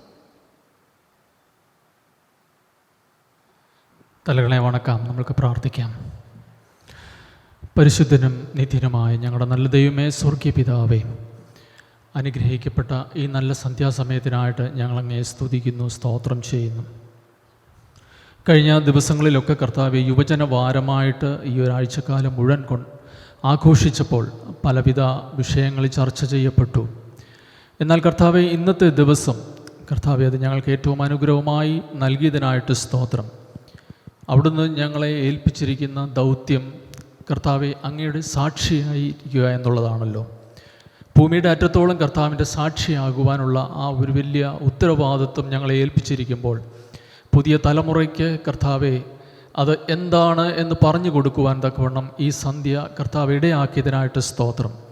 പ്രത്യേകിച്ച് കർത്താവെ അതിനുവേണ്ടി നേതൃത്വം നൽകിയ നിസി ടീച്ചറിനെ ഓർത്തുകൊണ്ട് പ്രത്യേകം പ്രാർത്ഥിക്കുന്നു. വളരെ വർഷക്കാലം കർത്താവെ ആ മിഷൻ ഫീൽഡിൽ തെലങ്കാന മിഷൻ, ആന്ധ്ര മിഷനിൽ പ്രവർത്തിക്കുവാനും പല കാര്യങ്ങൾ കർത്താവെ ചിന്തിക്കുവാനും ഈ സന്ധ്യ ഇടയാക്കിയതിനായിട്ട് സ്തോത്രം. ഓരോ പ്രാവശ്യവും മിഷനെപ്പറ്റി കേൾക്കുമ്പോൾ കർത്താവെ ഞങ്ങളുടെ ഉള്ളത്തിൽ കർത്താവെ അതെത്രമാത്രം മിഷൻ ഞങ്ങളുടെ നെഞ്ചോട് ചേർത്ത് പിടിക്കുവാൻ കഴിയുന്നു എന്ന് ഞങ്ങൾ ഓരോരുത്തർക്കും ചിന്തിക്കുവാൻ തക്കവണ്ണം ഇടയാക്കിയതിനായിട്ട് സ്തോത്രം. കർത്താവെ തുടർന്നും കർത്താവെ ഈ പ്രവർത്തനങ്ങൾ സഭയായിട്ട് കർത്താവെ ആരോരും എത്തിച്ചേരാത്ത സ്ഥലങ്ങളിൽ ചെയ്യുന്ന എല്ലാ മിഷൻ പ്രവർത്തനങ്ങളെയും ഞങ്ങൾ പ്രത്യേകം ഓർക്കുന്നു. അവിടെ പ്രവർത്തിക്കുന്നവരെ ഓർക്കുന്നു. വിശ്വാസ സമൂഹത്തെ ഓർത്തുകൊണ്ട് പ്രാർത്ഥിക്കുന്നു. കർത്താവിൻ്റെ കൃപയും കാരുണ്യവും ഓരോ തൻ്റെ മക്കളോടും കൂടെ ഇരിക്കണമേ എന്ന് പ്രാർത്ഥിക്കുന്നു. പ്രത്യേകിച്ച് തെലങ്കാന മിഷന് വേണ്ടി പ്രാർത്ഥിക്കുന്നു. അവിടെ ആയിരിക്കുന്ന അച്ഛന് വേണ്ടിയും കുടുംബത്തിന് വേണ്ടിയും പ്രാർത്ഥിക്കുന്നു. അതേപോലെ തന്നെ കർത്താവെ അവിടെ 15ഓളം സ്ഥലങ്ങളിൽ ആരാധന നടക്കുന്നല്ലോ, അവിടുത്തെ വിശ്വാസ സമൂഹത്തിന് വേണ്ടി പ്രാർത്ഥിക്കുന്നു. ഇന്ന് സന്ധ്യയിൽ കർത്താവെ ദൈവസന്നിധിയിൽ തലകൾ വണക്കിയ ഏവരെയും ദൈവകരങ്ങളിൽ ഏൽപ്പിച്ചുകൊണ്ട് പ്രാർത്ഥിക്കുന്നു. പ്രത്യേകിച്ച് യുവജനങ്ങളെ കർത്താവിൻ്റെ കരങ്ങളിൽ ഏൽപ്പിച്ചുകൊണ്ട് പ്രാർത്ഥിക്കുന്നു. മുന്നോട്ടുള്ള കർത്താവെ സഭയെ നയിക്കേണ്ട ചുമതല അവരുടെ കരങ്ങളിലാണല്ലോ. അനുഗ്രഹിക്കപ്പെട്ട ശുശ്രൂഷ തുടർന്ന് ചെയ്യുവാൻ തക്കവണ്ണം സഭയിലും സമൂഹത്തിലും കർത്താവിൻ്റെ സാക്ഷികളായി നിൽക്കുവാൻ കർത്താവെ പ്രിയമക്കളെ ഓരോരുത്തരെയും ബലപ്പെടുത്തണം, ശക്തീകരിക്കണമെന്ന് പ്രാർത്ഥിക്കുന്നു. ഞങ്ങൾ പിരിഞ്ഞു പോകുമ്പോഴും കർത്താവെ തുടർന്നും ദൈവത്തിൻ്റെ മാറ്റമില്ലാത്ത സ്നേഹത്തിലും കരുതലിലും ഞങ്ങളെ ഓരോരുത്തരെയും പരിപാലിക്കണം. ക്രിസ്തുയേശുവിൻ്റെ നാമത്തിൽ തന്നെ ആമേൻ. കർത്താവിൻ്റെ പ്രാർത്ഥനയിൽ നമുക്ക് പങ്കുചേരാം. സ്വർഗസ്ഥനായ ഞങ്ങളുടെ പിതാവേ, രാജ്യം വരണമേ, സ്വർഗത്തിലെ പോലെ ഭൂമിയിലും ആകണമേ. ഞങ്ങൾക്ക് ആവശ്യമുള്ള ആഹാരം തരണമേ. ഞങ്ങളുടെ കടക്കാരോട് ഞങ്ങൾ ക്ഷമിച്ചിരിക്കുന്ന പോലെ ഞങ്ങളുടെ കടങ്ങളെ ഞങ്ങളോട് ക്ഷമിക്കണമേ. ഞങ്ങളെ പരീക്ഷയിൽ ദുഷ്ടങ്ങളിൽ ഞങ്ങളെ വിടുവിക്കണമേ. രാജ്യവും ശക്തിയും മഹത്വവും എന്നേക്കും നിനക്കുള്ളതാകുന്നു. ആമേൻ. നമ്മുടെ കർത്താവായ യേശുക്രിസ്തുവിൻ്റെ കൃപയും ദൈവത്തിൻ്റെ സ്നേഹവും പരിശുദ്ധാത്മാവിൻ്റെ കൂട്ടായ്മയും നമ്മുടെ എല്ലാവരുടെ കൂടെ, പ്രത്യേകമായി ഇന്ന് ഓർത്ത തെലങ്കാന മിഷനും അതിൻ്റെ എല്ലാവിധ പ്രവർത്തനങ്ങളോട് ഇന്നും എല്ലായ്പ്പോഴും ഇരിക്കുമാറാകട്ടെ. ആമേൻ.